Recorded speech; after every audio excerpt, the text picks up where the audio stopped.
اعوذ باللہ من الشیطان اللعین الرجیم بسم اللہ الرحمن الرحیم الحمد للہ وکفا وسلام علی عبادہ الذین اصطفیٰ. درود بھیجیے محمد.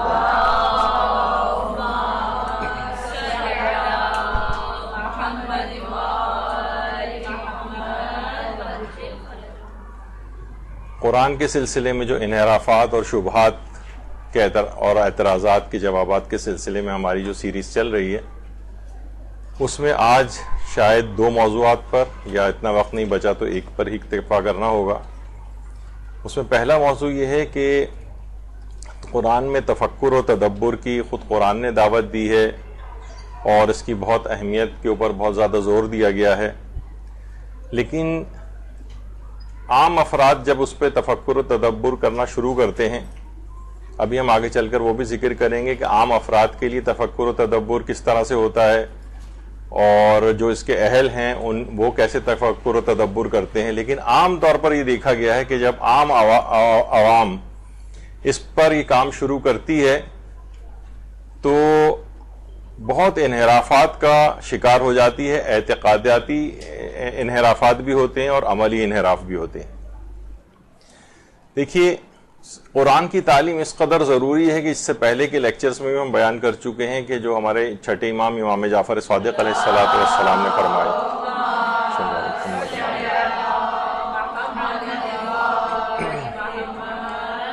کہ مرنے کے بعد بھی قرآن کی تعلیم کا سلسلہ جاری رہتا ہے. امام فرماتے ہیں اگر ہمارے محبوں اور شیعوں میں سے کوئی مر جاتا ہے تو اور وہ اچھی طرح قرآن پڑھنا نہیں جانتا تو قبر میں اسے قرآن کی تعلیم دی جاتی ہے تاکہ خدا اس کے درجات کو بلند کرے، اور یہ درجات بہشت قرآنی آیات کی تعداد جتنے ہیں وہاں قاری قرآن سے کہا جاتا ہے قرآن پڑھو اور اگلے درجے میں چلے جاؤ. یعنی یہ سلسلہ مرنے کے بعد بھی جاری رہتا ہے تعلیم قرآن کا، اگر اس دنیا سے انسان حاصل کر کے نہ گیا. اچھا، اب یہ بھی حضرت امیر المومنین علی ابن ابی طالب علیہ السلام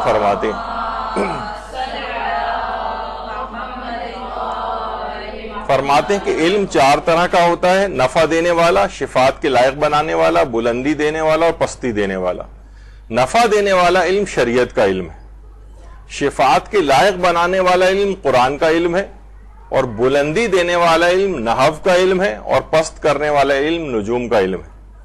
اچھا، نفع دینے والا علم شریعت کا علم ہے، یعنی اگر کوئی فقہی احکام کو اچھی طریقے سے سیکھے، یاد کرے، اس کو پھیلائے، عام طور پر علماء فرماتے ہیں کہ اس کے اندر ایک بہت ہی عجیب و غریب برکت ہے کہ جو اس کے اندر اس فیلڈ میں آتا ہے ایک عجیب زندگی کے اندر، ٹھیک ہے وہ کوئی بہت ارب پتی کروڑ پتی نہیں بنتا ہے، لیکن عام طور پر اس کی چیزوں میں برکت آ جاتی ہے، اس کے کام آسانی کے ساتھ ہو جاتے ہیں. تو یہ نفع دینے والا علم ہے شریعت کا علم. دوسرا، شفاعت کے لائق بنانے والا علم قرآن کا علم ہے. شافع و مشفع، یہ شافع بھی ہے اور مشفع بھی ہے. شافع کہتے ہیں قرآن خود بھی شفاعت کرے گا، اور مشفع کہتے ہیں یعنی ایسا شفاعت کرنے والا ہے کہ جس کی شفاعت لازمی قبول کی جائے گی. اچھا، قرآن ایز اے ہول، پورا قرآن بھی شفاعت کرنے والا ہے اور اس کے خاص سورہ بھی شفاعت کرنے والے ہیں. جیسے قبر میں شفاعت کے لیے سورہ ملک کو کہا جاتا ہے، یہ جھگڑا کرے گی، قبر میں جھگڑا کرنے والا سورہ ہے قبر میں. اسی طریقے سے قرآن کے 2 سورہ اور ایسے ہیں کہ جن کو شفاعت کرنے والے سورہ کہا جاتا ہے. ان میں ایک سورہ بقرہ ہے اور ایک سورہ آل عمران ہے. اور جو بھی سمجھ کر قرآن پڑھتا ہے، جو ہماری گفتگو ہو رہی ہے اس کی اہمیت پر تفکر و تدبر کی اور اس پہ جو انحرافات ہو رہے ہیں، جو سمجھ کے پڑھتا ہے اس کو 10 افراد کی شفاعت کا حق آخرت میں اپنے خاندان والوں کا عطا کیا جائے گا کہ 10 افراد کا ہاتھ پکڑو اور اپنے ساتھ جنت میں ساتھ لے جاؤ. اور جو قرآن کو حفظ کرتا ہے اس کے لیے 70 افراد کی شفاعت کا حق اس کو دیا جاتا ہے. تو بہرحال قرآن جو ہے شفاعت کرنے والا ہے. اچھا، بلندی دینے والا علم نحو کا علم ہے، یعنی جو عربی زبان کے جملوں کی بناوٹ کا علم ہوتا ہے وہ نحو کا علم کہلاتا ہے. آپ نے سنا ہوگا صرف و نحو وغیرہ جو ابتدائی طور پر دینی طالب علموں کو پڑھائی جاتی ہے، اور اس کے بعد ہی ان کو ساری چیزیں عبارتیں پڑھ سکتے ہیں، سمجھ سکتے ہیں کہ اس میں کیا مفہوم ہے. تو صرف و نحو کا علم جو کہ حضرت امیر المومنین علی ابن ابی طالب علیہ السلام نے محمد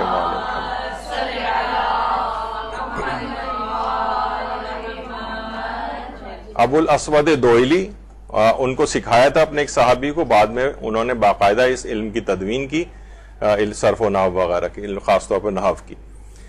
تو شفاعت کا لائق انسان بن جاتا ہے اگر سمجھ کے پڑھے، اپنے خاندان والوں کی بھی شفاعت کر سکے گا وہ.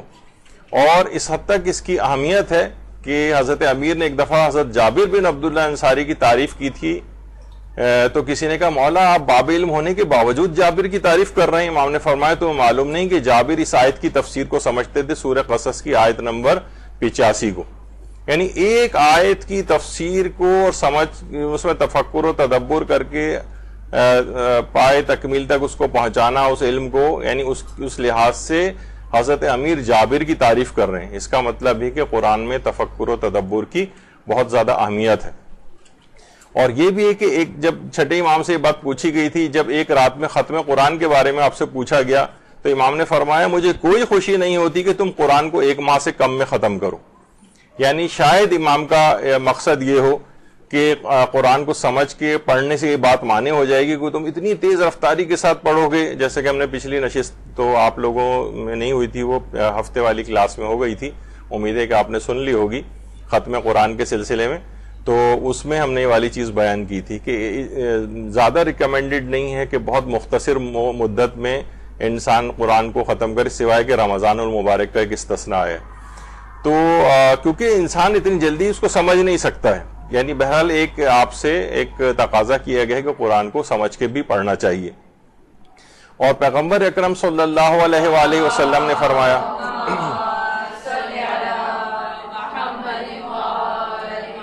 کہ اگر تم خوش نصیبوں کسی زندگی چاہتے ہو، شہداء کسی موت چاہتے ہو، روز حشر نجات چاہتے ہو، قیامت کی تپتی دھوپ میں سایہ چاہتے ہو، اور گمراہی کے دن ہادی اور رہنما چاہتے ہو، تو قرآن کو پڑھو اور سمجھو. کیونکہ قرآن رحمان کا کلام ہے، شر شیطان سے بچاتا ہے اور میزان عمل کو بھاری کرتا ہے. تو یہاں پر بھی قرآن کو سمجھنے کے اعتبار سے تاکید آئی ہے. اور یہ بھی ارشاد رب العزت ہے جو سورہ اعراف کے اندر ہے کہ جب قرآن کی تلاوت کی جائے تو خاموش ہو کر غور سے سنو کہ شاید تم پر رحمت نازل کی جائے. ویسے یہ نماز جماعت کے سلسلے میں آئی ہے یہ آیت، لیکن ویسے بھی قرآن کبھی پڑھا جائے تو یعنی اس کو غور سے سننے کا حکم کیوں ہے؟ یعنی اس کو سمجھو تو اس میں کیا بات کہی جا رہی ہے، اس لحاظ سے ہے یہ بات. اور یہ بھی فرمایا امیر المومنین علی ابن ابی طالب علیہ السلام نے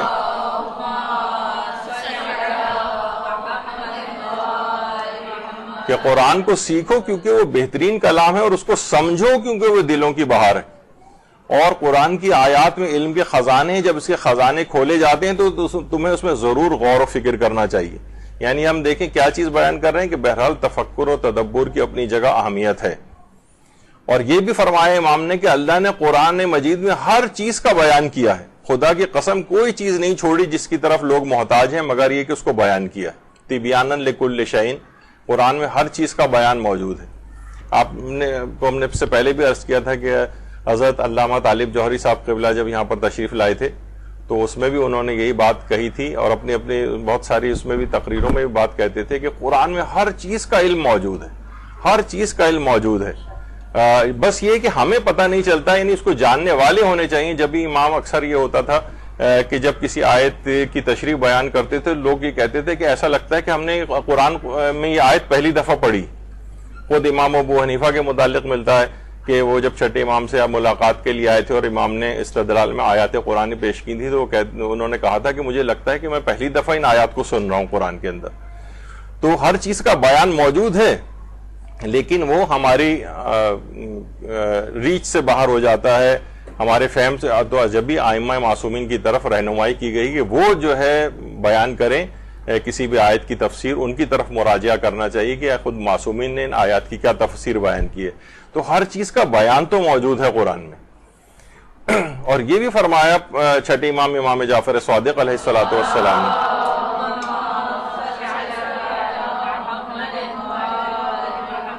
کہ اللہ نے قرآن کو کسی خاص زمانے یا خاص افراد کے لیے قرار نہیں دیا ہے، وہ ہر زمانے میں تازہ ہے اور ہر قوم کے لیے شاداب اور ثمر بخش ہے.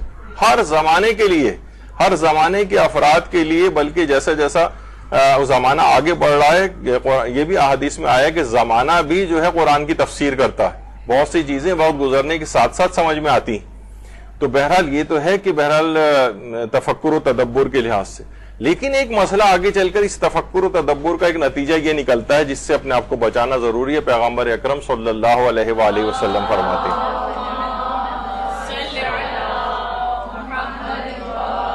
کہ میں اپنے بعد اپنی امت میں ایسے ان لوگوں سے زیادہ خوف زدہ ہوں جو قرآن کی بے محل تعویلیں کریں گے، یعنی جو ان کے دماغ میں آ رہا ہے، جو ان کی سمجھ میں آ رہا ہے، بس وہ جو ہے نا بیان کرتے چلے جائیں گے، قرآن یہ کہنا چاہتا ہے، قرآن یہ کہنا چاہتا ہے۔ اس وقت اگر آپ یوٹیوب وغیرہ کے اوپر دیکھیں، قرآن کے لحاظ سے ایسے نظریات، ایسے افکار، ایسے افراد قرآن کو لے کر آ رہے ہیں اور ایسے عجیب و غریب نظریات پیش کر رہے ہیں کہ انسان دہل کے رہ جاتا ہے، اور اس طرح سے اپنی من مانی تعویلات کر کے قرآن کو، آیات کو توڑ مروڑ کے اپنے موقف کی تائید کے اندر پیش کرتے ہیں۔ یہ ایک بہت بڑا خطرہ ہے، جہاں انسان عام افراد جو کہ ان چیزوں سے واقفیت نہیں رکھتا ہے قرآنی علوم سے، وہ جب تفکر و تدبر کرنا شروع کرتا ہے تو اپنے سارے ذاتی عقائد اور نظریات کا بوجھ قرآن پہ ڈال دیتا ہے۔ قرآن جو کہہ رہا ہے اسے نہیں مانتا، بلکہ جو نظریہ قائم کر لیتا ہے وہ قرآن کی آیات کو توڑ مروڑ کے اپنے نظریے کو اور منطبق کرتا ہے اور کہتا ہے کہ قرآن یہ کہنا چاہتا ہے، جبکہ قرآن اس کے برخلاف بات کر رہا ہوتا ہے۔ ابھی آج ہم بہت ساری مثالیں اس کی آگے چل کر دیں گے، اور یہ بھی پیغمبر اکرم صلی اللہ علیہ وآلہ وسلم نے فرمایا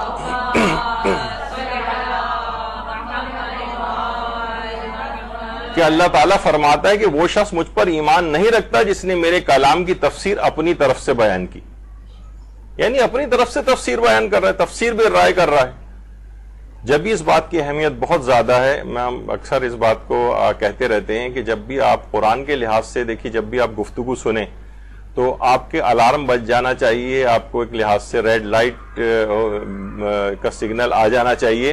اگر کوئی شخص صرف لفاظی کے ذریعے قرآن کی آیات کے ظاہری معنوں کو لے کر آپ کو کوئی چیز سمجھا رہا ہو اور ائمہ معصومین کی روایت سے استدلال نہیں کر رہا ہو کہ ائمہ نے ان آیات کی کیا تفسیر بیان کی ہے، تو ایک لحاظ سے ذرا آپ کو ایک ریڈ لائٹ جل جانی چاہیے کہ آگے چل کر کچھ خطرناک بات کی طرف جایا جا سکتا ہے اس میں، کہ جو افراد ظواہر قرآن کو صرف لے کر ظاہری آیات کے ظاہری اپنے لحاظ سے معنی کرتے ہیں اور تعویلات پیش کرتے ہیں اور ائمہ معصومین کے کلام کو ساتھ میں نہیں ملاتے ہیں، وہ کچھ نہ کچھ گڑبڑ کی طرف آگے چل کر جا سکتے ہیں، چاہے بظاہر آپ کو ہر بات اچھی نظر آ رہی ہو۔ تو یہ ایک مشورہ میرا اس لحاظ سے آپ یاد رکھیے گا۔ تو جس نے میرے کلام کی تفسیر اپنی طرف سے کی، وہ گویا مجھ پر ایمان ہی نہیں رکھتا ہے۔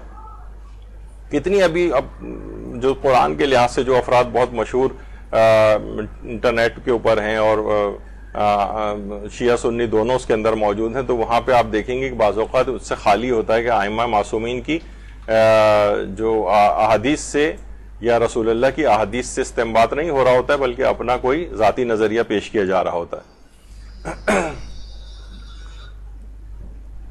اچھا، اسی طریقے سے اچھا، اب کیا کوئی شخص تمام قرآن بغیر استاد و رہنما کے خود پڑھ کر سمجھ سکتا ہے؟ تمام قرآن بغیر استاد و رہنما کے؟ دیکھیے آج کل ایک یہ بہت ہو گیا کہ بھائی ہم کسی مولوی ملا سے ہم نہیں پڑھیں گے، کسی تفسیر قرآن کو ہم نہیں دیکھیں گے، قرآن خدا نے تمام انسانوں کے ہدی للناس، دیکھیے لوگ یہ بھی قرآن کی آیات سے کیسا استفادہ ہوتا ہے، ہدی للناس قرار دیا، تمام انسانوں کے لیے ہدایت ہے، قرآن براہ راست ہم سے خطاب کر رہا ہے۔ بہت سے لوگوں کا تو یہ عقیدہ ہے کہ جب یہ قرآن خطاب کر رہے ہیں تو گویا ایک وحی ہے جو ہم پر نازل ہو رہی ہے، یہ صرف رسول اللہ سے مخصوص نہیں ہے، یہ قرآن ابھی ہی مجھ پر نازل ہو رہا ہے۔ ایک صاحب یہ بھی بہت مشہور قرآن کے جو ہے کہتے ہیں کہ قرآن اسی وقت آپ پر نازل ہو رہا ہوتا ہے۔ تو کہتے ہیں کسی استاد کی، کسی رہنما کی کوئی ضرورت نہیں، انسان خود پڑھ کر سمجھ سکتا ہے، خود پڑھ کر سمجھ سکتا ہے۔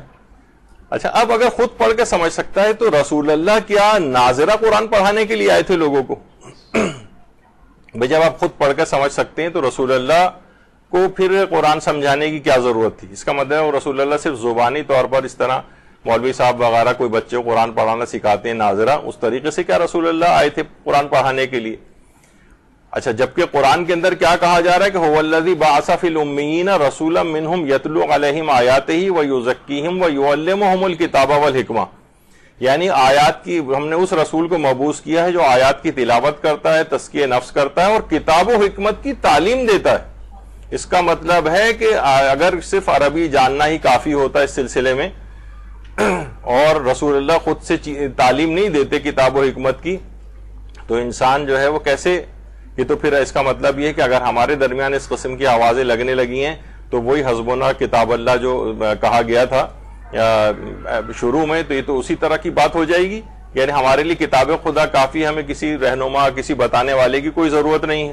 یہ تو گویا آپ نے اس نعرے کی تائید کر دی ہے. تو یعلمہم الکتاب والحکمہ، اس کا مطلب ہے رسول اللہ اور معصومین سے آپ کو یہ سب چیزیں لینی ہیں. کتاب و حکمت کی تعلیم جو ہے وہ رسول دیتا ہے. اچھا، کیا اصحاب رسول اللہ کو معاذ اللہ عربی نہیں آتی تھی؟ عربی بالکل سب کو عربی آتی تھی. جب سب کو عربی آتی تھی تو پھر کسی عربی جاننے والے کو گمراہ ہونا ہی نہیں چاہیے. بھائی عربی آتی ہے، اور عربی جیسے اردو کے اندر اگر قرآن نازل ہو، قرآن اردو میں اگر پڑھیں تو آپ کو کسی کو سکھانے والے کی کوئی ضرورت ہی نہ ہو. اس کا مطلب کسی بھی آدمی کو گمراہ ہی نہیں ہونا چاہیے جس کو بھی عربی آتی ہے. لیکن ایسا نہیں.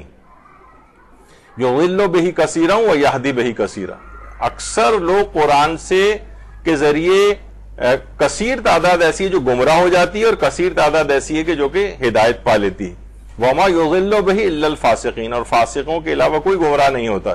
اس کا مطلب ہے قرآن کے ذریعے بھی کثیر تعداد گمراہی کا شکار ہو جاتی، اس میں قرآن کا کوئی قصور نہیں ہوتا. یعنی ان فاسق افراد کے اپنے افکار کا بوجھ وہ قرآن پہ ڈالتے ہیں اور وہ گمراہ ہوتے ہیں. اس کی الگ تفسیر ہم اس وقت نہیں جا رہے اس کے اندر، لیکن بہرحال اسی قرآن کے ذریعے، یعنی خود قرآن کا اس میں کوئی قصور نہیں ہے، لیکن اسی کو استدلال بنا کے آپ نے دیکھا کتنے فرقے بن گئے. ہر فرقہ اپنے آپ کو قرآن سے ثابت کر رہا ہوتا ہے کہ میرا موقف بالکل صحیح ہے، دیکھیے قرآن میں یہ آیا ہے، جبکہ قرآن میں اس کے برخلاف بات ہوتی ہے. تو اکثر لوگ اکثریت گمراہ ہو جاتی. اچھا، ایک چیز یہ ہے کہ عوام کے لیے اگر ہم تلاوت کو کم حیثیت کر کے تفکر پر زور دینے لگیں، ہر افراد جو تمام افراد سے کہیں کہ بھائی دیکھیے ایسی تلاوت کا کوئی فائدہ نہیں ہے جب تک کہ تفکر و تدبر نہ ہو، اور بعض اوقات اس کی حمایت میں کچھ احادیث بھی ہیں، ان کا اپنا ایک الگ مقام ہوتا ہے، لیکن عوام کے لحاظ سے بات اتنی صحیح نہیں ہوتی. عوام کو تلاوت کے لحاظ سے لگا رہنے دیں، پھر جب وہ اس لیول کو کراس کر لیں، یقین کیجئے کہ اس وقت عوام تو مائنس میں ہے، تلاوت کے کرنے کے لحاظ سے بھی مائنس میں ہے. یعنی اگر آپ ان کو ابھی سے ہی کہہ دیں گے کہ ایسی تلاوت کا کوئی فائدہ نہیں، اس میں تفکر و تدبر نہ ہو، اور عام طور پہ تفکر و تدبر کر بھی نہیں پاتے ہیں لوگ، تو وہ تلاوت سے بھی جائیں گے اور تلاوت سے چلے گئے ہیں. تو عوام کو بہت زیادہ ہم یہ کہیں کہ نہیں ایسی تلاوت کا کوئی فائدہ نہیں، ایسی تلاوت کا کوئی فائدہ نہیں، تو اور صرف کہیں تفکر ہونا چاہیے، تو تفکر کے ایک تو وہ تمام نقصانات آپ ابھی جو ہم آگے چل کے آپ کو پیش کریں گے وہ آپ کے سامنے آئیں گے، اور عوام تلاوت سے بھی جائے گی اور چلی گئی ہے. جب وہ کہتے ہیں جب کوئی فائدہ ہی نہیں ہے ہماری تلاوت کا، جب تک ہم تفکر و تدبر نہ کریں تو پھر تو بس ٹھیک ہے، پھر ایسے ہی رہنا چاہیے، پھر ہمیں تفکر کو ہمارے پاس ٹائم نہیں ہے. اچھا، اب دیکھیے لوگوں کے تفکر و تدبر کے بھی نا الگ الگ معیارات ہوتے ہیں. ایک عام آدمی کس حد تک تفکر کر سکتا ہے ابھی آگے چل کر ہم اس کا ذکر کریں گے. مثلا ایک عام فرد ہے، اس کو آپ کہیں گے جیسے وہ اس پہ تفکر کر لے. مثلا قرآن میں آ گیا کہ لا یغتب بعضکم بعضا، کوئی شخص ایک دوسرے کی غیبت نہ کرے. کیا کوئی پسند کرے گا کہ مردہ بھائی کا گوشت کھائے؟ وہ تفکر و تدبر کرے، ہاں واقعی مجھے نہیں کرنی چاہیے، غیبت نہیں کرنی چاہیے، جھوٹ نہیں بولنا چاہیے. جھوٹ کی جب آیتیں آئیں اس کی مذمت میں تو اس پہ تفکر و تدبر کرے. قیامت کے اوپر تفکر و تدبر کرے کہ آخرت میں مجھے جواب دینا ہے، مجھے گناہوں سے پرہیز کرنا ہے. اس طرح کی سادہ چیزوں کے اندر تو عوام تفکر و تدبر کر سکتی ہے، لیکن احکام قرآن کے اندر تفکر کرنا، بعض عقائد کے اندر جو دقیق عقائد ہیں ان میں انحراف کا شکار ہو جاتا ہے. لوگوں کے تفکر و تدبر کے الگ الگ معیارات ہیں جس کا خیال نہیں کیا جاتا. ایک عام شخص کو بھی کہہ دیا جاتا ہے.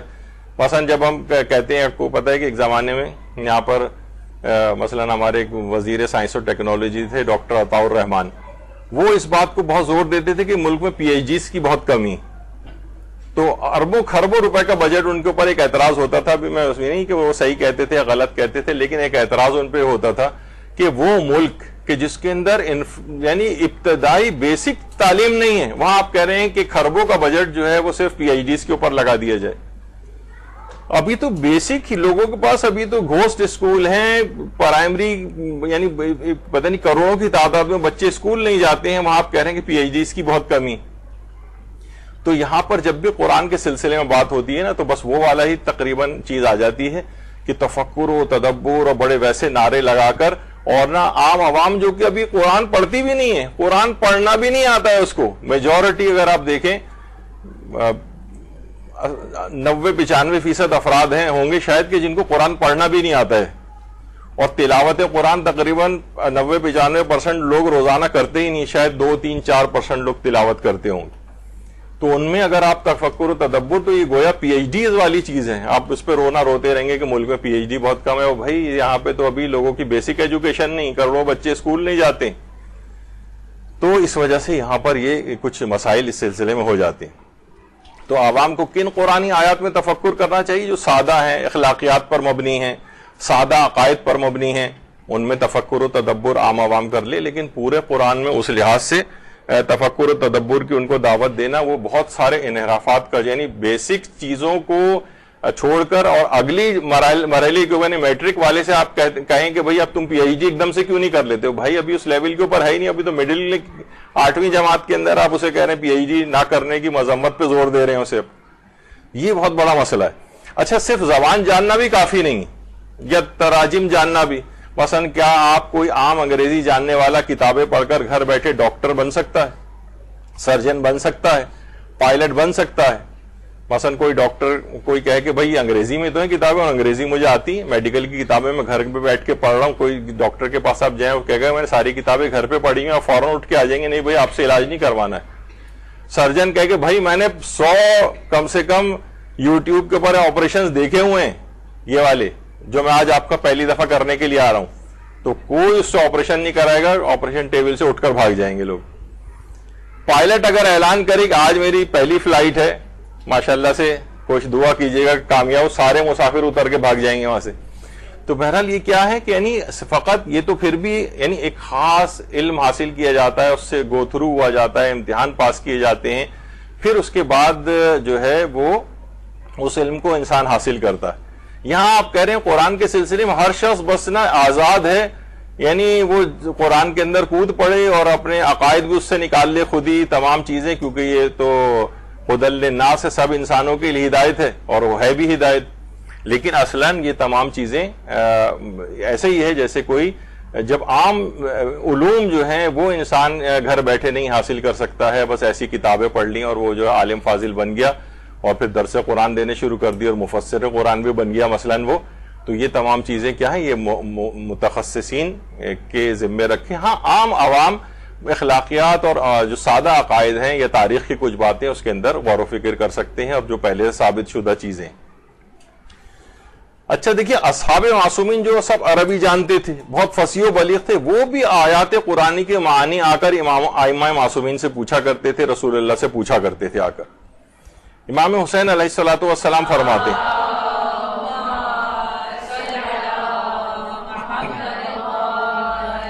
کہ اللہ کی کتاب ان 4 چیزوں پر مشتمل ہے: عبارت, اشارہ, لطائف اور حقائق.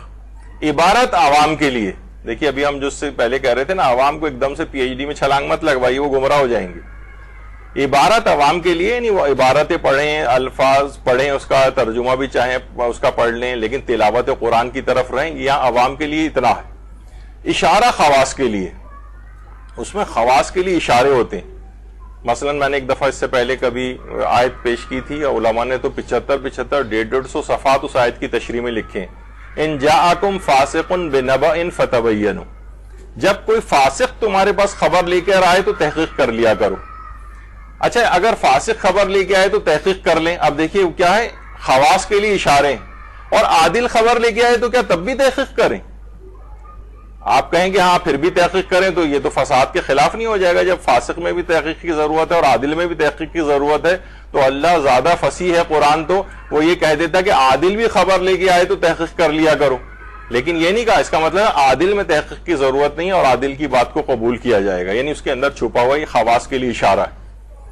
کہا جاتا ہے خواص کے لیے اشارے. لطائف اولیاء کے لیے, لطائف معنی یہاں پر جوکس نہیں, یعنی بہت سی چیزیں جو ہیں ہماری عقل سے اور ادراک میں نہیں آتی, تھوڑی سی ہمارے یعنی حواس خمسہ کے اندر نہیں آتی. اولیاء اللہ انہیں درک کر لیتے ہیں. مثلا قلب جو ہے, قلب سے مراد یہ خون پمپ کرنے والا آلہ نہیں, بلکہ قلب کچھ اور ہے, ایک لطیف چیز ہے وہ. مثلا روح ہے، وہ کسی جگہ پن پوائنٹ کر کے نہیں کہہ سکتے کہ یہاں پر روح ہے، یعنی یہ لطیفہ روح کہا جاتا ہے. لطیفہ جوک نہیں ہے بلکہ ایک لطیف چیز کے معنوں میں ہے. تو بہرحال یہ اولیاء اللہ کے لیے، اور حقائق انبیاء کے لیے. حقائق کہتے ہیں کہ ایسی چیز جو بالکل واقع پذیر ہو اور جس میں ابہام ذرہ رتی برابر بھی نہ ہو. یعنی اب ہمارے لیے بہت سی چیزیں مبہم ہیں قرآن کی، لیکن انبیاء کے لیے مبہم نہیں ہے. وہ مثلا حروف مقطعات کا علم نبی اور معصومین جانتے ہیں، وہ ہم لوگ نہیں جانتے ہیں کہ یہاں پر مثلا الف لام میم سے کیا مراد ہے، اور جو دیگر چیزیں ہیں. تو یہاں پر حقائق جو ہیں یہ انبیاء کے لیے. اس کا مطلب ہے کہ قرآن ہر شخص کے لیے برابر نہیں. امام حسین یہ فرما رہے ہیں عوام کے لیے عبارات ہیں، خواص کے لیے اشارے ہیں، اولیاء اللہ کے لیے لطائف ہیں، انبیاء کے لیے حقائق ہیں. یہ مختلف درجات ہیں. یہ ہر شخص کے ہاتھ میں قرآن کھیلنے کے لیے نہیں دیا جائے گا. انوکھا لاڈلا کھیلن کو مانگے چاند، جو پتہ نہیں کیا کہیں میں نے سنا تھا شعر یہ. تو یعنی وہ انوکھے لاڈلے جو ہیں سارے جو ہیں چاہ رہے ہیں کہ قرآن اور احادیث کے ساتھ کھلواڑ کریں. آج کل ہر آدمی چیمپئن بن گیا، یہ حدیث ضعیف ہے تو فلاں ہے، اور حدیث کا متن ایسا نہیں ہے، یعنی جاہلانہ طور پر. اور خود بخود ابھی آگے چل کے ہم پیش کریں گے کہ یہ حدیث قرآن سے ٹکرا رہی ہے جبکہ قرآن سے نہیں ٹکرا رہی ہوتی.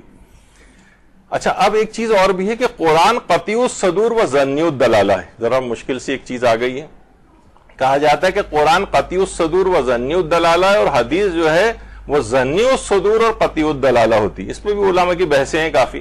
یعنی قرآن قطعی الصدور 100% ایک ایک ورڈ وہی ہے جو اللہ نے کہا ہے، ایسے ہی صادر ہوا ہے جو ہمارے سامنے آیا ہے. قرآن ایک ایک لفظ وہی ہے جو پیغمبر اکرم کے اوپر اللہ نے نازل فرمایا ہے، لیکن ظنی الدلالہ ہے. ہم یہ نہیں کہہ سکتے کہ یہاں پر 100% ساری کی ساری آیات میں جو ہم سمجھ رہے ہیں یہی مراد پروردگار ہے. یہ کہنا بہت مشکل ہے کہ اللہ یہاں پر کیا کہنا چاہتا ہے. بہت سی آیات بہت واضح بھی ہیں لیکن متشابہ آیات ہیں قرآن کے اندر. بہت سی چیزیں ایسی ہیں کہ جو یا احکام ہیں کہ جو نا ظنی الدلالہ، یعنی ہم 100% نہیں کہہ سکتے کہ یہ اللہ نے یہاں پر جو کہا ہے یہ مراد پروردگار یہی ہے. تو یہ عام افراد جو ہے نا اس کیا کرتے ہیں، وہی والا حکم لگانے لگتے ہیں کہ نہیں بس یہی ہے جو اللہ نے کہا ہے، اور یہاں سے گمراہی کا آغاز ہو جاتا ہے. اچھا، اسی طرح سے دیکھیے قرآن کے مختلف تراجم ہیں. ان میں آپ دیکھیے ترجمہ قرآن پڑھیں گی نا، آپ کہہ رہی ہیں میں قرآن خود پڑھ کر سمجھوں گی، قرآن میں خود ہی غور و تفکر کروں گی. اب ظاہر ہے جب آپ ترجمہ قرآن پڑھیں گی تو اس میں کیا ہے، خود تراجم قرآن کے اندر اختلافات ہیں. یہاں تک کہ ہمارے برادران اہل سنت میں کتابیں اس پہ لکھی گئی ہیں قرآن مجید کی غلط ترجموں کی نشاندہی کے نام سے. ہمارے ہاں تو معروف جو تراجم ہے اس کے اندر ماشاءاللہ کوئی ایسی غلطی نہیں ہے، لیکن ان لوگوں نے بہرحال اپنے تراجم کے اوپر کام کیا اور اس میں بہت ساری غلطیاں کی نشاندہی کی. تو آپ کون سے والے ترجمے کو لیں گے؟ لیکن اچھا، ایک اور دوسرا بڑا بھی ایک فتنہ ایک چیز ہو گئی ہے، وہ کہ خود ترجمہ کر کے قرآنی مطالب کو ہم سمجھیں گے. ہم ترجمے کو بھی نہیں لیں گے، بلکہ کہا یہ جاتا ہے لوگوں نے تو اپنے طور پر بہرحال اس کو اس لحاظ سے ایک اچھے پیرائے میں کہ بجان آپ قرآن میں مثلا اتنے حروف آئے ہیں، اتنے حروف کو اگر آپ اچھی طرح سے ان کے معنی سمجھ لیں تو آپ قرآن کا خود ترجمہ کر سکتے ہیں. بھائی آپ کو خود قرآن کا ترجمہ کرنے کی ضرورت کیا ہے؟ ابھی آگے چل کے ہم بتائیں گے کہ اس کے اندر کتنے فتنے نکلے ہیں اس بات سے. جب اتنے بہترین علماء نے ہمارے قرآن کے ترجمے جو ہے کر دیے ہیں، جو ماہرین ہیں، جنہوں نے جو علوم بھی اتنے رکھتے ہیں، قرآن کے اوپر بھی اتنا عبور رکھتے ہیں، مفسر قرآن بھی ہیں، انہوں نے بہترین تراجم کر دی ہیں، تو آپ کو ذاتی طور پر خود سے ترجمہ کرنے کی کیا ضرورت پیش آ گئی؟ مثلا مولانا سید فرمان علی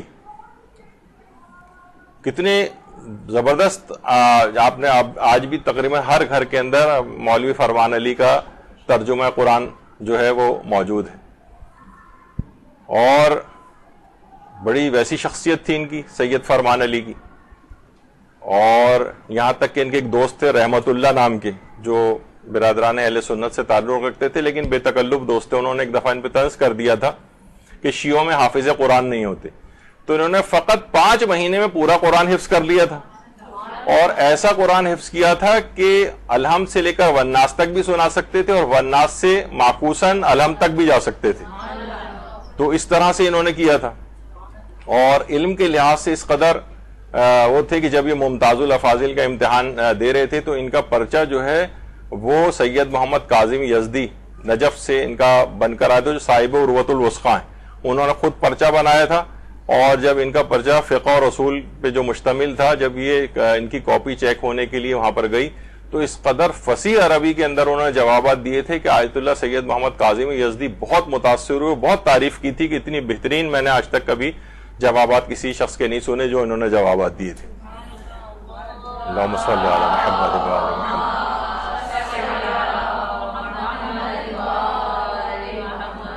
تو آپ نے سنا کہ حافظ قرآن بھی تھے اور کتنے زبردست حافظ تھے, اور بہرحال لیکن قسمت نے اتنی یاوری نہیں کی اور فقط 40 سال کی عمر میں بھی ایک بیماری کے نتیجے میں یہ وفات پا گئے.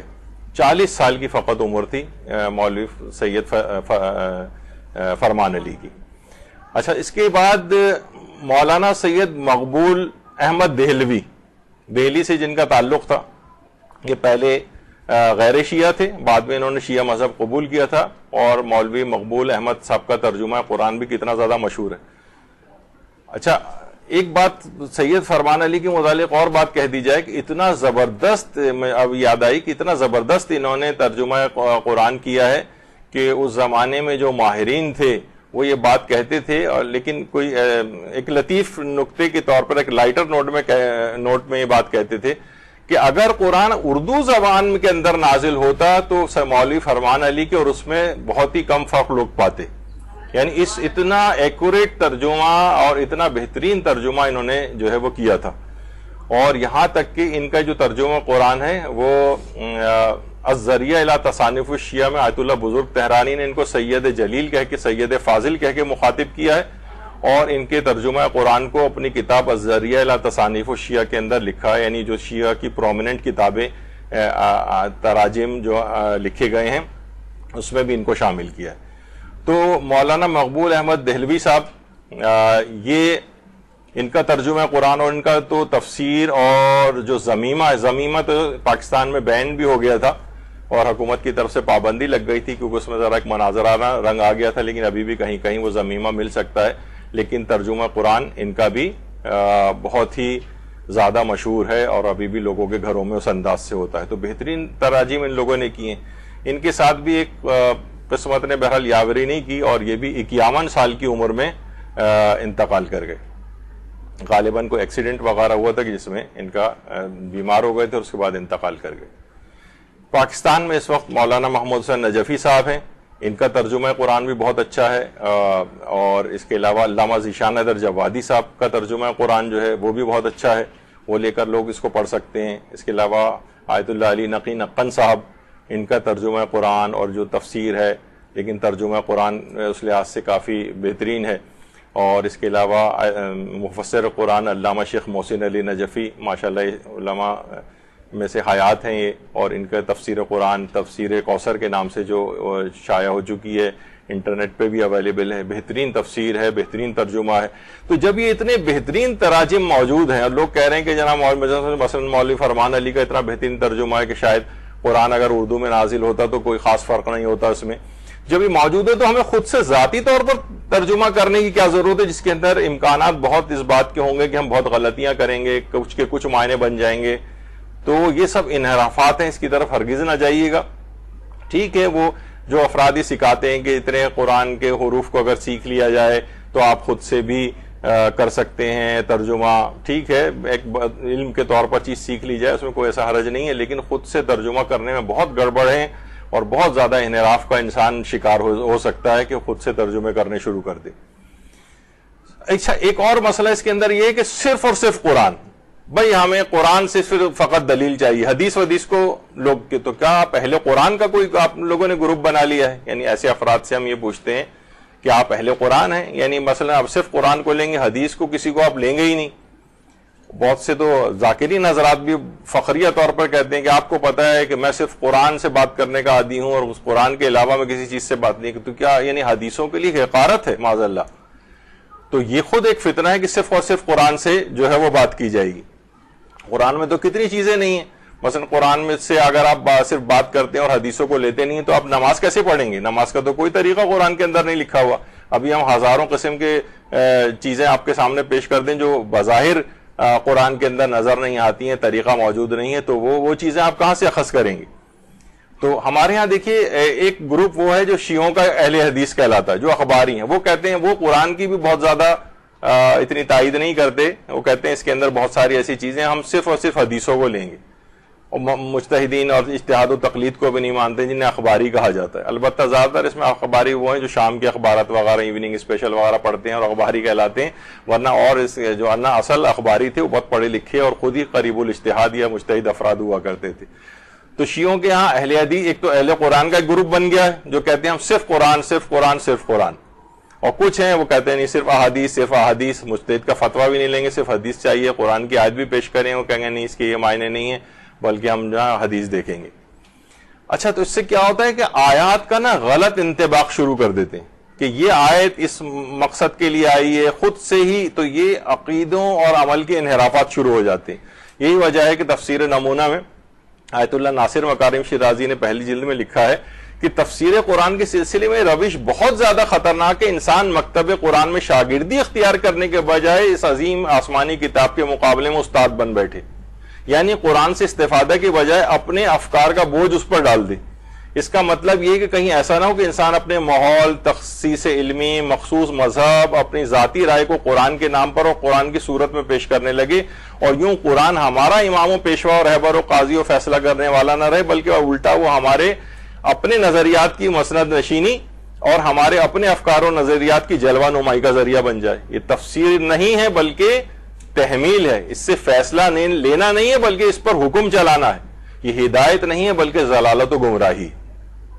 یعنی آپ نا قرآن اپنے افکار کا بوجھ آپ نے قرآن کے اوپر ڈال دیا. قرآن سے کوئی چیز لی نہیں ہے بلکہ آپ بہت سے لوگ دیکھیے یہ کرتے ہیں کہ وہ قرآن یا حدیث سے کوئی جو نظریہ ملتا ہے اس پہ عقیدہ نہیں بناتے بلکہ پہلے سے کوئی عقیدہ بنا لیتے ہیں اور اس کے بعد اس کی تلاش میں دلائل ڈھونڈنے نکلتے ہیں. اب جہاں ادھر ادھر اٹھتی پٹھتی دلیلیں ان کو مل جاتی ہیں اس کو اپنے مقاصد کے لیے استعمال کرنے لگتے ہیں. قرآن و حدیث سے عقیدہ بنانا چاہیے, نہ کہ عقیدہ پہلے سے بنانے کے بعد دلیلوں کی تلاش کی جائے. تو یہ بہت بڑا ایک مسئلہ ہے. یہ آپ لوگ شاید ابھی اتنا اس واقفیت اس لحاظ سے نہیں رکھتے ہیں کہ عام عوام کے اندر خواتین میں شاید اتنی زیادہ بات نہیں آ رہی ہو, لیکن مرد حضرات ہم تو دنوں رات اس کے اوپر دیکھتے ہیں, انٹرنیٹ پہ سوشل میڈیا پہ لوگ جو آ کر سوال و جواب کرتے ہیں تو اس سے ان کے نظریات کھل کے ہمیں پتہ چلتے ہیں. تو معلوم ہی چلتا ہے کہ تو ایک بڑا زبردست انحراف کا شکار ہو چکی ہے بہت بڑی تعداد. مثلا اب دیکھیے قرآن کی ایک آیت ہے جس کے متعلق کہا جاتا ہے کہ اتنی واضح آیت لیکن جتنا زیادہ اختلاف اس آیت میں امت مسلمہ ہوا ہے کسی آیت میں نہیں ہوا شاید. یا ایھا الذین آمنوا اذا قمتم الی الصلاۃ فاغسلوا وجوہکم وایدیکم الی المرافق وامسحوا برؤوسکم وارجلکم الی الکعبین. اے صاحبان ایمان جب تم نماز کے لیے آمادہ ہو جاؤ تو اپنے چہروں کو دھو اور ہاتھوں کو کوہنیوں تک دھو اور مسح کرو اپنے سر کا اور اپنے پاؤں کا ٹخنوں تک. کتنا واضح ہے کہ پاؤں کا مسح کرنا ہے ٹخنوں تک, لیکن کیا ہے کہ ایک گروپ پورا عالم اسلام کا ایک الگ ہو گیا اور اس نے اس آیت کی یہ معنی کیے کہ نہیں اس کا مطلب ہے کہ پاؤں کو دھونا ہے. ایک جر جوار کی ایک بحث ہے گرامر کی, وہ یہاں پر لائی جاتی ہے اور کہا جاتا ہے کہ یہاں پر حالانکہ برؤوسکم وارجلکم الی الکعبین وامسحوا برؤوسکم وارجلکم الی الکعبین, سر کا اور پاؤں کا مسح کرو ٹخنوں تک. تو مسح کرنے کو کہا جا رہا ہے کہ اس کو کیا قرار دیا گیا کہ پاؤں کو دھو. اب ایک پوری ایک تفصیلی ظاہر ایک بحث ہے شیعہ اور سنیوں کے درمیان, لیکن بہرحال یہ ہم اب دیکھیں یہاں پر کیا ہے کہ یعنی قطعی الدلالہ اور ظنی الدلالہ والی بھی جو ایک بات ہے کہ ہر آدمی اپنے مسلک کو جو ہے مثلا اس کو صحیح ثابت کر رہا ہے اس سے. مثلا ایک صاحب ہے جو بہت ہی مشہور, چلے نام لینے میں بھی حرج نہیں ہے, مثلا جاوید احمد غامدی صاحب, وہ کہتے ہیں آپ دیکھ لیجئے امام زمانہ کے نام سے جو ہے وہ اللہم صلی علی محمد و آل محمد,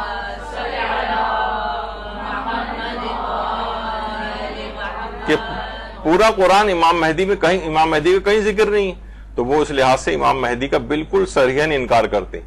اگرچہ ہمارے مکتب میں بعض ایسے منحرف افراد پیدا ہو گئے ہیں جو امام زمانہ کی ولادت کا بھی انکار کرنے لگے ہیں, اور اس کے بعد آگے بڑھ کر یہاں تک کہ علماء کو یعنی آیت اللہ حافظ بشیر نجفی کو ولادت امام زمانہ علیہ السلام پہ پوری کتاب ایک لکھنی پڑی کہ ان کی ولادت ہو چکی ہے اور صحیح اسناد کے ساتھ ساری روایت کو ڈسکس کیا.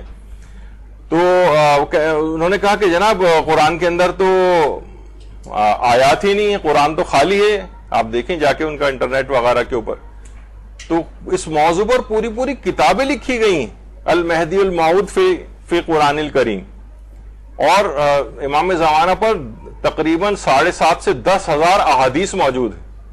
7.5 10,000 احادیث. اس کا مطلب ہے اگر انسان اہل قرآن ٹائپ کا بننے کی کوشش کرے گا تو وہ ان کو تمام احادیث کا بھی انکار کرنا پڑے گا، جو خود ایک کتنا بڑا ظلم ہے پیغمبر اکرم پر اور ائمہ اطہار کے اوپر بھی.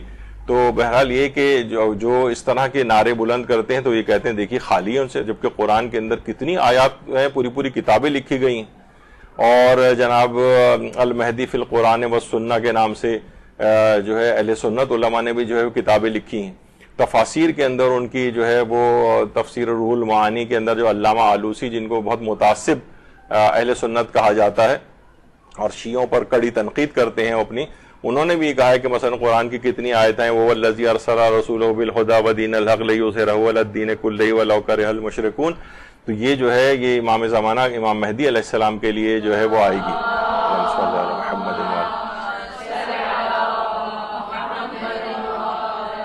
کہ جب ان کا ظہور ہوگا تو اس وقت کوئی بھی زمین کے اوپر اصلاً کوئی مشرک موجود نہیں ہوگا اور پورا غلبہ دین کو ملے گا. تو انہوں نے بھی اس کا انطباق اس کے اوپر کیا ہے اس لحاظ سے. تو وَنُرِيدُ أَن نَّمُنَّ عَلَى الَّذِينَ اسْتُضْعِفُوا، اور اس طرح کر کے کتنی آیات ہیں قرآن کے اندر جو امام زمانہ علیہ السلام کے موضوع کے اوپر موجود ہیں. تو پھر بھی کہا جائے کہ جناب پوری دیکھ لیے قرآن پورا خالی ہے، جبکہ اس موضوع پر پوری کتابیں لکھی گئی ہیں اور ان کے کون سے قرآنی آیات ہیں ان کی تفاسیر امام زمانہ علیہ السلام سے متعلق جو ہے وہ آئی ہے. اسی طریقے سے اگر اس نظریے کو ہم مان لیں کہ بھائی ٹھیک ہے قرآن کے اندر اگر تذکرہ کسی چیز کا نہیں ہے تو اس کا مطلب ہے کہ وہ جب امام زمانہ کے ذکر نہیں ہے تو ٹھیک ہے، پھر آپ کا اعتقاد 1,24,000 انبیاء پہ بھی نہیں ہونا چاہیے، کیونکہ قرآن میں صرف اور صرف 25 انبیاء کے قریب نام آئے ہیں بس. اس کا مطلب باقی جتنے بھی انبیاء ہیں ان میں سے ان پہ کوئی اعتقاد نہ رکھا جائے، کیونکہ آپ ہی کا نظریہ کہ جب قرآن کے اندر نہیں آیا ہے، کوئی چیز نہیں آئی ہے مثلا، تو اس کو نہیں مانا جائے. اچھا اب دیکھیے یہ جو ہے آیات احکام، اس کے اندر خاص طور پر لوگ جو تفکر و تدبر انہوں نے کرنا شروع کر دیا ہے، اور یہاں تک کہ یہ بات بھی کہی جانے لگی ہے کہ شیعہ فقہا جناب قرآن پڑھے بغیر فقیہ بن جاتے ہیں. دیکھیے قرآن میں جب فقیہ ڈسکس کرتا ہے نا فقہی احکام اپنے درس خارج میں، تو وہ اس موضوع سے متعلق جو قرآنی آیت ہوتی ہے اس کو سب سے پہلے ڈسکس کرتا ہے. لیکن آیات احکام یعنی جو وہ تقریباً قرآن میں 700 سے 750 آیات ہیں، اور ممکن ہی نہیں ہے کہ انسان مجتہد جو ہے وہ مثلا تیمم کا مسئلہ ڈسکس کر رہا ہو اور وہاں پر تیمم کی آیات، سب سے پہلے تیمم کی جو آیات آئی ہیں اس سے استفادہ کرے گا، پھر حدیث کی طرف جائے گا. تو یہ ایک ایسے ہی ایک بڑ ہاک دی جاتی ہے کہ مجتہدین جو ہے نا وہ تو قرآن پڑھے یعنی قرآن کو پڑھے بغیر ہی فقیہ بن جاتے ہیں، قرآن کا ان کے کوئی رول ہی نہیں ہے. اس طرح کی بہت ساری باتیں آج کل معاشرے کے اندر جو ہے رائج کی گئی ہیں. اب زبردستی تو مثلا قرآن میں وہ مجتہد جو ہے مثلا نماز کے مسائل کو ڈسکس کر رہا ہے تو زبردستی تبت یدا ابی لہب وتب تو آنی لے کر آئے گا نا وہ. یعنی وہ چاہتے ہیں کہ ہر چیز میں سب سے پہلے قرآن کو زبردستی ٹھوسا جائے اس کے ساتھ معاذ اللہ. وہ آیات احکام جب ڈسکس کر رہا ہوتا ہے، جب عقائد کی بات کرتا ہے تو عقائد کی آیات لے کر آتا ہے، جب معیشت کی کوئی بات کرتا ہے تو معاشی چیزوں پہ جو آیات آئی ہیں افکار پہ وہ لے کر آتا ہے. جب فقہی احکام ڈسکس کرتا ہے تو فقہ کی آیات کو لے کر آئے گا، وہ ادھر ادھر کی آیات کو تو جمع نہیں کرے گا. تو یہ اعتراض ایک فقہا کے اوپر بھی ہمارے ہاں ہونے لگا ہے. جب یہ حضرت امیر المومنین علی ابن ابی طالب علیہ السلام فرماتے ہیں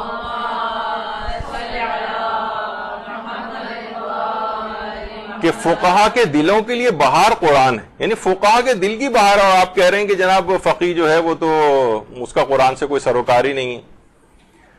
تو ایک چیز میں نے اس سے پہلے ڈسکس کی تھی ایسے تمام افراد سے، خاص طور پر کہ جو کہ قرآن کو ڈسکس کر رہے ہوں لیکن اہل بیت کو مائنس کر رہے ہوں، کوئی دلیل ان سے پیش نہیں کر رہے ہوں کہ خود ائمہ علیہ السلام نے اس آیت کے متعلق کیا تفسیر بیان کی.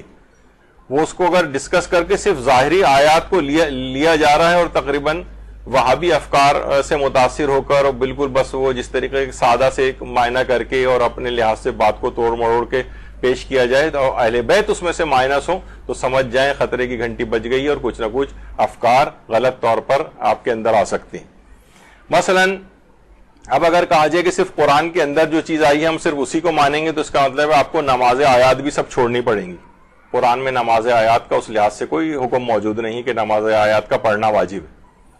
اور اسی لحاظ سے بہرحال یہ تو ایک ایسی بیچ میں بات آ گئی کہ عام طور پہ وہ ہم جب فقہی مسائل نماز آیات کے آتے ہیں تو وہ ایک پینومرل لونر ایکلپس کا ایک آتا ہے کہ وہ اس وقت پینومرل فیز کے اندر ہے. تو پینومرل فیز کے اندر جو ہے وہ اس کو خسوف کاذب کہا جاتا ہے, یعنی جھوٹا گرہن. عام طور پر یہ تو افراد نہیں, وہ تو ابھی تھوڑے دن پہلے جتنے بھی 2 گرہن آئے تھے وہ ان میں نماز آیات اسی وجہ سے واجب نہیں. لوگ بہت پریشان ہوتے ہیں اور اس کے اندر کیلنڈر میں بھی لکھا ہوتا ہے مثلا, تو وہ اس بات کو نہیں کہ مراجع جو ہیں وہ جو پینومرل فیز ہوتا ہے, یعنی اس کے اندر یہ ہوتا ہے گرہن اصلا لگتا نہیں ہے, بلکہ کیا ہوتا ہے کہ ہلکی سی چاند کی روشنی کم ہو جاتی ہے. اس کو سائنسی لحاظ سے ایکلپس کا ایک نام دیا گیا ہے پینومرل, لیکن جو ہے وہ اصلاً اس کے اوپر حکام نہیں ہوتے. تو ایک ایسی بیچ میں بات آ گئی کہ جب یہ ہر دفعہ یہ اتنا مسئلہ پوچھا جاتا ہے, لوگ کہتے ہیں بھائی جب لکھا ہوا ہے کیلنڈرز کے اندر بھی آ رہا ہے, سارے ٹی وی بھی یہی کہہ رہے ہیں کہ گرہن لگا ہے اس کے اوپر, لیکن ہم کہتے ہیں کون سا والا گرہن لگا ہے. دیکھیے پارشل گرہن لگا ہو یا کمپلیٹ گرہن لگا ہو تو اس کے اندر تو ہوتی ہے نماز آیات واجب, لیکن پینومرل والا جو گرہن ہوتا ہے اس میں نہیں ہوتی. تو یہ مجتہدین اور فقہا ڈسکس کریں گے, لیکن بہرحال یہ کہ نماز آیات کا قرآن کے اندر کوئی تذکرہ نہیں, تو پھر آپ کو نماز آیات بھی چھوڑ دینی چاہیے. اس کا مطلب آپ اس کے بھی انکاری ہوں گے. مثلاً آپ بڑے بیٹے کے اوپر والدین کی قضا نمازیں اور روزے واجب ہے, اس کا کیا کوئی ذکر قرآن کے اندر موجود ہے؟ جی نہیں, قرآن کے اندر کوئی ذکر موجود نہیں, لیکن اس کو بھی ماننا پڑے گا. اب جو اہل قرآن ٹائپ کا گروپ بنتا ہے نا, وہ یہی والی چیزیں لے کر آتا ہے کہ بھئی یہ تو ہے ہی نہیں قرآن کے اندر. جیسے وہ صاحب کہہ رہے تھے قرآن میں بظاہر میں امام کا نام ہی نہیں مل رہا ہے, جیسے یعنی امام زمانہ کا, اسی طریقے سے دیگر معصومین کا نام بھی قرآن میں نہیں ہے, بلکہ اس پہ کتنے دلائل بھی پیش کیے جاتے ہیں علماء کے اس پہ کہ حضرت مریم کا اتنی دفعہ ذکر آیا, لیکن حضرت شہزادی فاطمہ الزہرا سلام اللہ علیہ کا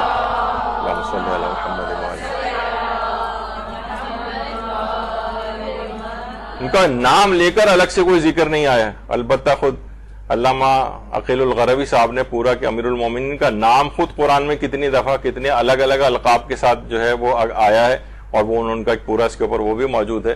تو بظاہر کوئی چیز آپ کو نظر نہیں آ رہی ہوتی, لیکن فوراً اس کا انکار کر دیا جائے کہ نہیں یہ تو قرآن ہی میں نہیں. تو ٹھیک ہے, پھر ایسے افراد کو اپنے والد کی قضا نمازیں روزے وغیرہ بھی نہیں پڑھوانے چاہیے کہ ان کا بھی ذکر اس لحاظ سے قرآن کے اندر نہیں. اچھا, کچھ تو اس طرح کے ہوتے ہیں, یعنی اب دیکھیے جو یہ نعرے لگا رہے ہیں انہوں نے بہت سارے بہت زیادہ جاہل بھی ہیں. مثلا کیا ہے کہ ایک صاحب نے کہا کہ جناب ان سے پوچھا گیا, کسی قسم کے جاہل جو درس قرآن دینے لگے تھے, کہ ماں کا کتنا حق ہے میراث میں. تو انہوں نے کہا جو کچھ ہے سب ماں کا ہے. کہا دلیل کیا ہے؟ کہا کہ یہی دلیل ہے ما اغنی عنہ مالہ وما کسب, جو کچھ ہے سب کا سب ماں کا ہے. تو وہ قرآن کی آیت سے دلیل بنا رہا ہے, یعنی ماں کا سب, یعنی لفظ اس نے دیکھا, اس نے کہا یہ تو جبکہ وہ مالہ وما کسب, جو کچھ ہے سب ماں کا ہے. تو اب اس قسم کے جو الفاظ ہیں ان سے وہ کیا جاتا ہے. اور یہ جو قرآن کی آیت تیمم کی آئی کہ فلم تجدوا ماء فتیمموا صعیدا طیبا وامسحوا بوجوہکم وایدیکم منہ, تو وہ باقاعدہ یعنی آپ حیران ہوں گی کہ ایک مولانا صاحب نے پورا اس طرح سے تیمم کر کے بھی لوگوں کو بتایا کہ اس طرح سے پہلے کیا ہے کہ ظاہر ہے وضو نہیں کر سکتے تو پاک مٹی سے تیمم کرنا ہے.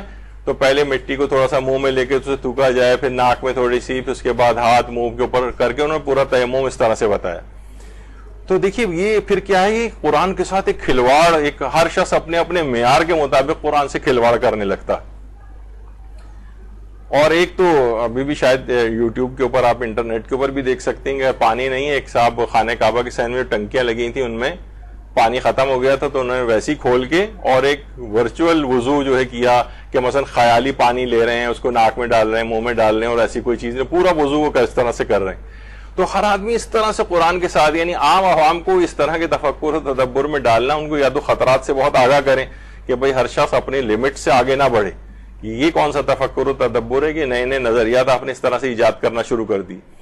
اچھا اب دیکھیے ایک چیز اور اس میں ذکر کر دوں, قرآن کی ایک آیت کو نہ سمجھنے کی وجہ سے کتنے افراد ایسے ہیں شیعت کے اندر, باقاعدہ ہمارے ساتھ لڑائی جھگڑا کرتے ہیں جب بھی ان کی پوسٹ کوئی حضرت حلیمہ سعدیہ کی, جو ہم کوئی پوسٹ رسول اللہ کی رضائے والدہ کی کوئی پوسٹ لگاتے ہیں تو فوراً کہنے لگتے ہیں نہیں وہ رضائے والدہ نہیں تھیں بلکہ وہ تو کافرہ تھیں, اور اس طرح کی چیزیں جو ہے نا نظریات پیش کیے جاتے ہیں. طائف میں ایک زمانے تک حضرت حلیمہ سعدیہ سے منسوب ایک جگہ تھی کہ یہ ان کا گھر یہاں پر ہوا کرتا تھا. پھر لوگ وہاں جانے لگے اور انہوں نے نمازیں وغیرہ پڑھنا شروع کر دیں, لیکن پھر اس کے بعد پتہ نہیں کہ شاید وہاں سے یہ چیز ہٹا دی گئی. بہرحال اس موضوع پہ پورا ایک درس یہاں پر حضرت حلیمہ سعدیہ رضی اللہ کی رضائے والدہ تھیں یا نہیں, اس موضوع پہ پورے دلائل کے ساتھ یہاں ایک درس ہو چکا ہے, آپ انٹرنیٹ پہ اسے سن سکتی ہیں. اچھا, کون سی آیت ہے جس کی وجہ سے لوگ گمراہ ہوئے؟ ذاتی طور پر ترجمہ اور سمجھنے کی کوشش کی انہوں نے. اس سے کیا ہوا؟ رسول اللہ کی رضائے والدہ ہونے کا انکار کر دیا, بلکہ ان کو کافرہ تک ثابت کرنے لگے. وحرمنا علیہ المراضع, اور حضرت موسیٰ کے لیے دائیوں کا دودھ ان پر حرام قرار دے دیا گیا تھا. انہوں نے کہا کہ دیکھیے حرام اسی وجہ سے قرار دیا گیا تھا کیونکہ نبی کو صرف اس کی ماں دودھ پلا سکتی, کوئی اور عورت نہیں پلا سکتی. اور یہ کیسے ممکن ہے کہ حضرت حلیمہ ان کا اسلام ثابت نہیں ہے تو ہم جو ہے کیسے کہ کافر عورت کیسے دودھ پلا سکتی ہے. اچھا, یہاں پر حرمنا کا جو لفظ ہے, دیکھیے سب سے پہلے تو ابھی میں اس لحاظ سے گفتگو نہیں کر رہا, لیکن بہت سی چیزیں, یہ تو خیر محاورہ نہیں ہے, یہاں حرمت تکوینی مراد ہے, حرمت تشریعی نہیں ہے. حرمنا مثلا آپ حرام قرار دے دیا تو ہم سوچتے ہیں حرام کے معنی وہی گناہ والا, جیسے ہم اکثر نہیں کہتے بھائی اس شخص نے تو میری زندگی حرام کر دی. تو یہ حرام سے مراد وہ شرعی حرام آپ نہیں کہہ رہے ہوتے, بلکہ آپ کی مراد بہت زیادہ تنگ آ جانا, اس سے زندگی اجیرن کر دینا, ان معنوں میں آپ حرام کہہ رہے ہوتے. تو یہاں پر حرمت تکوینی ہے, حرمت تکوینی ہے, یعنی حضرت موسیٰ ایک خاص, کیوں اللہ نے منع قرار دے دیا تھا کہ حضرت موسیٰ کسی دائی کا دودھ نہ پئیں. آگے چل کر آیت کے اندر یہ, بلکہ اس سے پہلے کی آیات میں چیز آئی ہے, اور موسیٰ کی ماں کا دل بالکل خالی ہو گیا. اس کے معنی ہے کہ یعنی وَأَصْبَحَ فُؤَادُ أُمِّ مُوسَىٰ فَارِغًا, یعنی بالکل حضرت موسیٰ کے علاوہ ان کے دل و دماغ میں کوئی بات ہی نہیں آتی تھی. اتنا ظالم ظاہر ہے بادشاہ فرعون, اور وہ جو ہے ہر بچے کو قتل کرتا چلا جا رہا ہے, اور وہ بچہ ان کے محل کے اندر پہنچ گیا. اب اس ماں کی کیا بری حالت ہو گئی ہوگی کہ قاتل کی اس میں کبھی بھی بچے کو قتل کروا سکتا ہے. تو گویا ان کے دماغ میں موسیٰ کے علاوہ کوئی بات ہی نہیں تھی, اور قریب تھا کہ وہ اس راز کو فاش کر دیتی. یعنی اتنی بے قابو ہو گئی تھی کہ پتہ چل جاتا اس کو کہ اچھا یہ ان کا بیٹا ہے, مادر موسیٰ کا بیٹا ہے موسیٰ. تو اللہ نے پھر یہ انتظام کیا کہ دائیوں کا دودھ جو ہے وہ موسیٰ کے اوپر منع کر دیا گیا. موسیٰ منہ ہی نہیں لگاتے تھے, اور بالکل نہ بہت 3 دن اسی طریقے سے گزر گئے. کسی تو سب کو فکر ہوئی بہرحال. تو وہاں پر حضرت موسیٰ کی والدہ کی بہن بھی موجود تھیں اس تمام قضیے کے اندر. انہوں نے کہا کہ میں کیسی عورت کو جانتی ہوں کہ وہ بچے عام طور پر اس کا دودھ پی لیتے ہیں. ان کو حضرت مادر موسیٰ کو اس طریقے سے وہاں پر لایا گیا, اور حضرت موسیٰ نے بھی ان کا دودھ ایکسیپٹ کر لیا. فرعون بھی بڑا حیران ہوا کہ اور کسی بچے کا تو دودھ نہیں پی رہے تھے, تو تمہاری ان سے کیا رشتہ داری ہے؟ تو انہوں نے کہا میں ایک پاک و صاف عورت ہوں, اور عام طور پہ بچے جو ہے وہ میرا دودھ پینا پسند کرتے ہیں, اور اس طرح سے کر کے پورا ایک واقعہ ہے. تو وہ پورا انتظام کیا گیا تھا. یہاں پہ حرمت تشریعی مراد نہیں تھی, یعنی شریعت نے حضرت موسیٰ پہ حرام قرار دے دیا تھا کہ اپنی ماں کے علاوہ کسی کا نہ پئیں, بلکہ ایک انتظام کیا گیا تھا کہ موسیٰ کی والدہ اس قدر بےتاب ہو چکی تھی کہ اس بات کا امکان تھا کہ کہیں وہ اس راز کو فاش نہ کر دیتی. تو اللہ کی طرف سے انتظام ہوا کہ حضرت موسیٰ نہ ان کا دودھ پئیں اور دایوں کا, اور ایک باہر سے ان کی اپنی ماں کا انتظام ہو جائے. پھر اس کے بعد موسیٰ کئی سال تک, حتیٰ کہ جوانی کے دور تک بھی بہرحال وہاں پر رہے, 2 سال تک بس دودھ پلائی کا ان کا عرصہ چلا ہوگا. تو اس ایک آیت جو ابھی آپ نے دیکھی کہ وحرمنا علیہ المراضع, لوگوں نے کہا اس کے اوپر کہا کہ دیکھیں اس سے پورا کیا نتیجہ, بہت سے نے تو ایک اور بھی نتیجہ نکالا کہ صرف معصوم ہی معصومہ کا دودھ پی سکتا ہے. تو یہ تو بالکل ہی الٹا ہے, اور ویسا نظریہ ہے کہ ہمارے ائمہ معصومین کی جتنی بھی والدہ تھیں سوائے امام حسن حسین وغیرہ کے, باقی تو اور کسی کی والدہ معصومہ نہیں تھی. تو ان کا بھی, تو یہ تو خیر نظریہ بالکل ہی غلط ہے. لیکن یہاں پہ خود سے انہوں نے کہا کہ ہم جو ہے نا خود سے سمجھیں گے قرآن کو. تو اتنا بڑا گروپ جو ہے وہ ایک نئی چیز جو ہے وہ لے کر آ گیا اس سلسلے میں. تو اب دیکھیے, اگر ہم ویسے تاریخ کے بیچ میں ایک بات آگے تفصیل تو اس کے اندر آئے گی کہ ڈاکٹر ابراہیم آیتی یہ بھی بہرحال ان کے متعلق بھی یہ ملتا ہے کہ یہ بھی بہت جوانی کے دور میں انتقال کر گئے تھے. اور ڈاکٹر ابراہیم آیتی کے متعلق آیت اللہ شہید مرتضی مطہری نے کہا تھا کہ اس وقت پورے ایران میں پورے ایران میں تاریخ میں اسلام کی ابتدائی 100 سال کی جو تاریخ ہے ان سے بڑھ کر کوئی بھی تاریخ دان نہیں، اور کہا کہ یہ جو بھی بات کہہ دیں وہ تاریخ کے متعلق بالکل حتمی اور اوتھینٹک ہوتی ہے. یعنی اتنی ان کی زبردست ریسرچ تھی ڈاکٹر ابراہیم آیتی کی کہ مرتضی مطہری کہہ رہے ہیں کہ ابتدائی 100 سال کی تاریخ میں ان کا کوئی ثانی نہیں. تو بہرحال یہ بھی ایک ٹریفک کے حادثے کے اندر تہران میں جو ہے اس میں بہت ہی کم عمری میں غالباً ایسی کوئی 50 کے لگ بھگ جو ہے ان کی عمر تھی، اس میں ڈاکٹر ابراہیم آیتی انتقال کر گئے. اور زیادہ زندگی اللہ کی طرف سے ملتی تو پتہ نہیں اور کیا کارنامے انجام دیتے جو موجودہ زمانے میں بھی بہرحال اس لحاظ سے آغا جواد محدثی ہیں بھی تاریخ کے بہت بڑے عالم ہیں، لیکن ہمیں یہ بھی نہیں پتا ہوتا کہ ہمارے تاریخ کے علماء جو ہیں کون کون سے ہیں. تو ڈاکٹر ابراہیم آیتی نے کتاب لکھی تاریخ پیغمبر اسلام، اس کے اندر بھی ان کو رضائی والدہ قرار دیا اور کہا کہ حضرت آمنہ کی کم شیرگی اس بات کا سبب بنی تھی، ان کے دودھ کم تھا بعض وجوہات کی بنا پر، تو اس وجہ سے ان کا انتظام ہوا تھا حضرت حلیمہ سعدیہ کا. یعنی تاریخ کا ایک اوتھینٹک ترین عالم جو ہے جو ابتدائی 100 سال کی تاریخ پہ پورا عبور رکھتا ہے، اس نے بھی اپنی کتاب کے اندر یہ بات لکھی ہے. اس کے علاوہ مناقب آل ابی طالب جو ہے جو علامہ ابن شہر آشوب کی کتاب ہے، اس کے اندر بھی یہی بات آئی ہے. اعلام الورا جو علامہ تبریسی کی ہے اس میں بھی یہی بات آئی ہے. اس کے علاوہ کنز الفوائد علامہ کراجکی کی اس میں بھی یہی بات لکھی ہے. القواعد القویہ یہ علامہ ہلی کی کتاب ہے، اس کے اندر بھی یہی بات آئی ہے. فروغ ابدیت کے نام سے زندگی پیغمبر اکرم کا تحلیلی جائزہ آیت اللہ جعفر سبحانی کی نے بہترین کتاب لکھی ہے. اس کے اندر بھی کہا کہ یہ حضرت حلیمہ سعدیہ ان کی رضائی والدہ تھیں اور ان کا اسلام بھی علماء نے بہرحال ثابت کیا ہے. قصص العلماء جو قطب راوندی کی کتاب ہے اس کے اندر بھی یہ بات آئی ہے. سفینہ مستدرک سفینۃ البحار آیت اللہ علی نمازی شاہرودی کی کتاب ہے، اس کے اندر بھی یہی بات آئی ہے. اختصاص شیخ مفید میں بھی ہے. کتنی کتابوں کے اندر یہ، لیکن لوگوں نے کیا کہا کہ نہیں ہم کسی کی بات کو نہیں لیں گے، ہم دیکھیں گے. وہ حرمنا کا لفظ اس کے اندر آیا ہے کہ ہم نے حرام قرار دے دیا تھا دائیوں کا دودھ، اس کا مطلب ہے کہ ان کے لیے حرام تھا، اور یہ جو ہے نبی کے علاوہ کوئی اور نبی اپنی ماں کے علاوہ کسی کا دودھ نہیں پی سکتا ہے، اور جو ہے بلکہ ان کا ایمان بھی ثابت نہیں.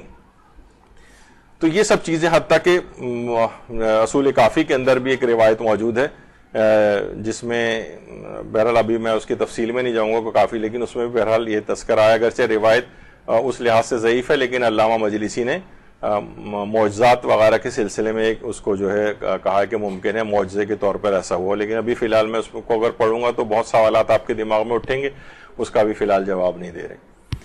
اچھا، اسی طرح سے لوگ اپنا دماغ چلا رہے ہوتے ہیں کہ جناب مثلا ہم لوگ جو شیعہ حضرات ہاتھ کھول کر نماز پڑھتے ہیں. اب میں نے بہت ساری اس میں کتابیں دیکھی تو لوگ اس والی آیت کو لے کر آتے ہیں کہ یہ نماز میں ہاتھ کھول کر پڑھنے کی قرآنی دلیل ہے، حالانکہ اس کے اندر ہاتھ کھول کے نماز پڑھنے کا کوئی طریقہ ہی نہیں. کیا تم نے نہیں دیکھا کہ اللہ کے لیے زمین و آسمان کی مخلوقات اور فضا کے صف بستہ طائر سب تسبیح کر رہے ہیں اور سب اپنی اپنی نماز و تسبیح سے باخبر ہیں؟ تو اس میں یہ ہے کہ سب پروں کو کھول کر اپنی تسبیح کرتے ہیں اور اپنی نماز پڑھتے ہیں. تو اس کا مطلب ہے کہ ہاتھوں کو کھولنا چاہیے جب پرندے پروں کو کھول کے پڑھتے ہیں. تو یہ اس کا اطلاق اس کے اوپر کر دیا. تو جبکہ آپ کے پاس الگ سے مکمل احادیث ہیں اس سلسلے میں، اور یہ ہاتھ کھولنا اور کا جو حکم ہے یہ احادیث سے ثابت ہے، قرآن میں اس کا کوئی تذکرہ نہیں. تو زبردستی انتباق کرنا، اپنے افکار کا بوجھ قرآن کے اوپر ڈال دینا کہ جناب دیکھیے یہ قرآن کے اندر ہاتھ کھول کے نماز پڑھنے کے متعلق آئی. اور بہت سے بڑے اچھے یعنی جو مناظر ٹائپ کے افراد ہیں وہ بھی ان آیات کو لے کر آ جاتے ہیں، جبکہ ان کا کوئی تعلق نماز میں ہاتھ کھولنے سے نہیں. مثلا اس آیت کو تو کتنا زیادہ پیش کیا جاتا ہے اب تو سیاسی نعرے کے طور پر بھی، ایاک نعبد و ایاک نستعین، کہ جناب تیری عبادت کرتے ہیں، تجھی سے مدد چاہتے ہیں. اس کا مطلب ہے توسل کا نظریہ بھی بالکل غلط ہے، اس کا مطلب ہے یا علی مدد کہنا بھی بالکل غلط ہے. اور دلیل میں قرآن کی یہ والی آیت پیش کی جاتی ہے. جب کبھی انشاءاللہ اس موضوع پہ گفتگو ہوگی تو ہم اس کو پیش کریں گے. ان چیزوں کا اس باتوں سے کوئی تعلق نہیں. ایاک نعبد و ایاک، تو اس کا مطلب ہے کہ آپ کسی عام افراد سے بھی مدد نہیں مانگ سکتے.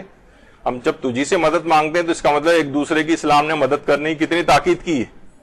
اور وہ جو کہتے تھے نحنو انصار اللہ، حضرت عیسیٰ کے جو حواری کہتے تھے ہم اللہ کے مددگار ہیں، تو اس کا مطلب وہ بھی ہے کون ہے جو اللہ کی جو ہے وہ مدد کرے، کون ہے اللہ کو جو قرض حسنہ دے جو اللہ جو مانگ رہا ہوتا ہے. تو بہرحال اس کا وہ مفہوم نہیں ہے جو ان آیات کا جو زبردستی اعتقادات کے اندر بھی منمانی، یعنی قرآن کے اوپر بوجھ ڈال دیا کہ ہمارا یہ نظریہ صحیح ہے کہ اللہ نے کہا ہے کہ دیکھیے ہم تیری عبادت کرتے ہیں، تجھی سے مدد چاہتے ہیں، اس کا مطلب غیر اللہ سے مدد مانگنی ہی نہیں چاہیے، جبکہ خود تمام افراد غیر اللہ سے مدد مانگ رہے ہوتے ہیں۔ پھر وہ اس میں زندہ اور موت کی شرط لے آتے ہیں، جب آپ یہ پیش کرتے ہیں نا عام زندگی میں، تو پھر وہ زندہ اور موت، پھر وہ اس میں ہمارے الگ دلائل ہوتے ہیں جو بھی موقع نہیں ہے ان کا۔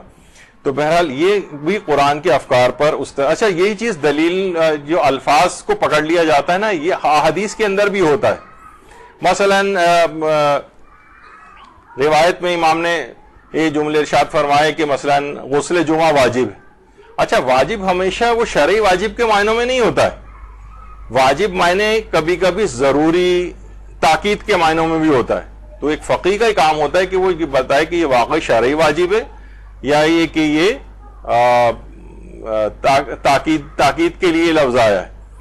تو مثلا اس میں امام نے فرمایا کہ غسل جمعہ واجب ہے علی کل ذکر او انثی عبدن او حرن، یعنی چاہے وہ غلام ہو یا آزاد ہو، عورت ہو یا مرد ہو، سب پر غسل جمعہ واجب ہے۔ تو لوگ جو ہے نا یہ جو ہمارے اہل حدیث ٹائپ کے ہیں وہ اخباری وہ کہتے ہیں دیکھیے غسل جمعہ واجب ہے، جبکہ اس میں ہم اچھا یہاں تک بھی تاکید ہے، وہ کہتے ہیں اس کے طور پر بھی کہ اگر پانی کا بھی جمعے کے دن نہ ملے تو پانی خرید کر لے کر آؤ، اس کا مطلب بھی ہے کہ واجب ہے جب پانی کو خریدنے کی تاکید ہو رہی ہے۔ تو یہ تمام چیزیں، اچھا جبکہ دیگر احادیث اس سے بھی ملانا ہوتا ہے کہ امام سے پوچھا کہ مولا مستحب غسلوں کی فہرست بتائیے، اس میں امام نے مستحب غسلوں کی فہرست بتائی، اس میں غسل جمعہ کا بھی نام لے لیا۔ اب بتائیے واجب بھی کہا جا رہا ہے، مستحب بھی کہا جا رہا ہے، کون سے؟ اب یہ فقیہ طے کرے گا، نہیں آپ کب سے طے کرنے لگے بیٹھ کے؟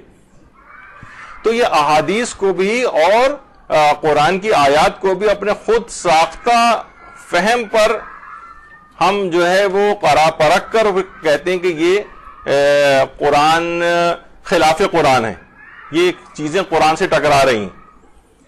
مثلا یوصیکم اللہ فی اولادکم، اللہ تم کو وصیت کرتا ہے کہ اپنی اولاد کو میراث دو، یعنی لڑکوں کو بھی میراث دو، لڑکیوں کو بھی میراث دو، اور اس کے بعد پوری تفصیل میراث کی قرآن نے بتائی۔ اچھا اب اس کا مطلب ہے کہ ہر بیٹے کو میراث ملے گی، ہر بیٹی کو میراث ملے گی؟ قرآن نے کہا کہ اللہ تم کو وصیت کرتا ہے کہ اولاد کو میراث دو، چاہے وہ بیٹا ہو یا بیٹی۔ اچھا اب وہ جو اہل قرآن ٹائپ کے ہوتے ہیں وہ کہتے ہیں بس اللہ نے یہ کہہ دیا نا، آپ کو کسی حدیث کو بھی نہیں لیں گے، جبکہ حدیث کے اندر دیکھیے خود حدیثیں کیا ہیں، من یطیع الرسول فقد اطاع اللہ، جس نے رسول اللہ کی اطاعت کی گویا اس نے اللہ کی اطاعت کی۔ اب رسول یا ائمہ ہمارے کوئی کام کر رہے ہیں تو اس کا مطلب ہے وہ ایسا ہی ہے جیسے اللہ کی اطاعت کر رہے ہوں۔ تو یہ خود قرآن کا حکم ہے کہ ان کی اطاعت میں اللہ کی اطاعت ہے۔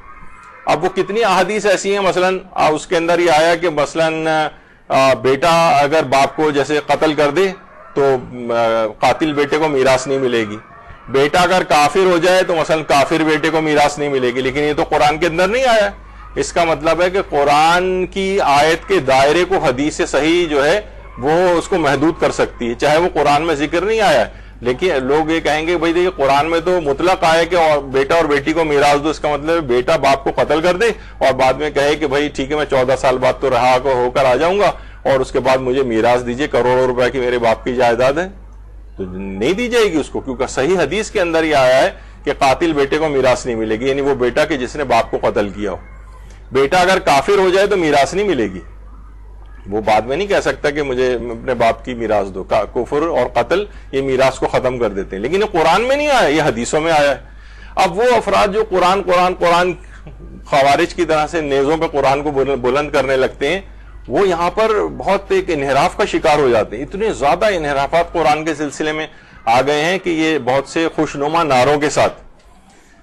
اچھا اب مثلا بہت ساری آیات ایسی ہیں کہ جو کہ یہود و نصارہ کے علماء اور راہبوں سے متعلق ہیں، وہ دین کو تبدیل کر دیا کرتے تھے بادشاہوں کے کہنے پر، مال و دولت کے لالچ میں، اور تو اب وہ کیا کہی جاتی ہیں کہ بھئی یہ شیعہ علماء اور مراجع کے اوپر یہ تھوپے جانے لگے کہ یہ ان کے دیکھیں قرآن میں یہود و نصارہ کے جو علماء اور راہب ہوا کرتے تھے یہ لوگوں کے اموال ناجائز طریقے سے کھاتے تھے، دیکھیے یہ بھی ہمارا خمس کھا جاتے ہیں یہ سارے علماء اور سارے مجتہدین وغیرہ۔ تو یہ آیات کو جو یہود و نصارہ کے غلط علماء کے متعلق آئی ہیں وہ علماء شیعہ کے اوپر منطبق کی جانے لگی، اور پوری پوری کتابیں جو ہیں اس موضوع کے اوپر جو ہے وہ لکھی جا رہی ہیں, لوگوں کو بیوقوف بنا جا رہی. کیا ہے یہ قرآن کے اوپر وہ اپنا ذاتی افکار کا بوجھ قرآن کے اوپر ڈالنا ہے.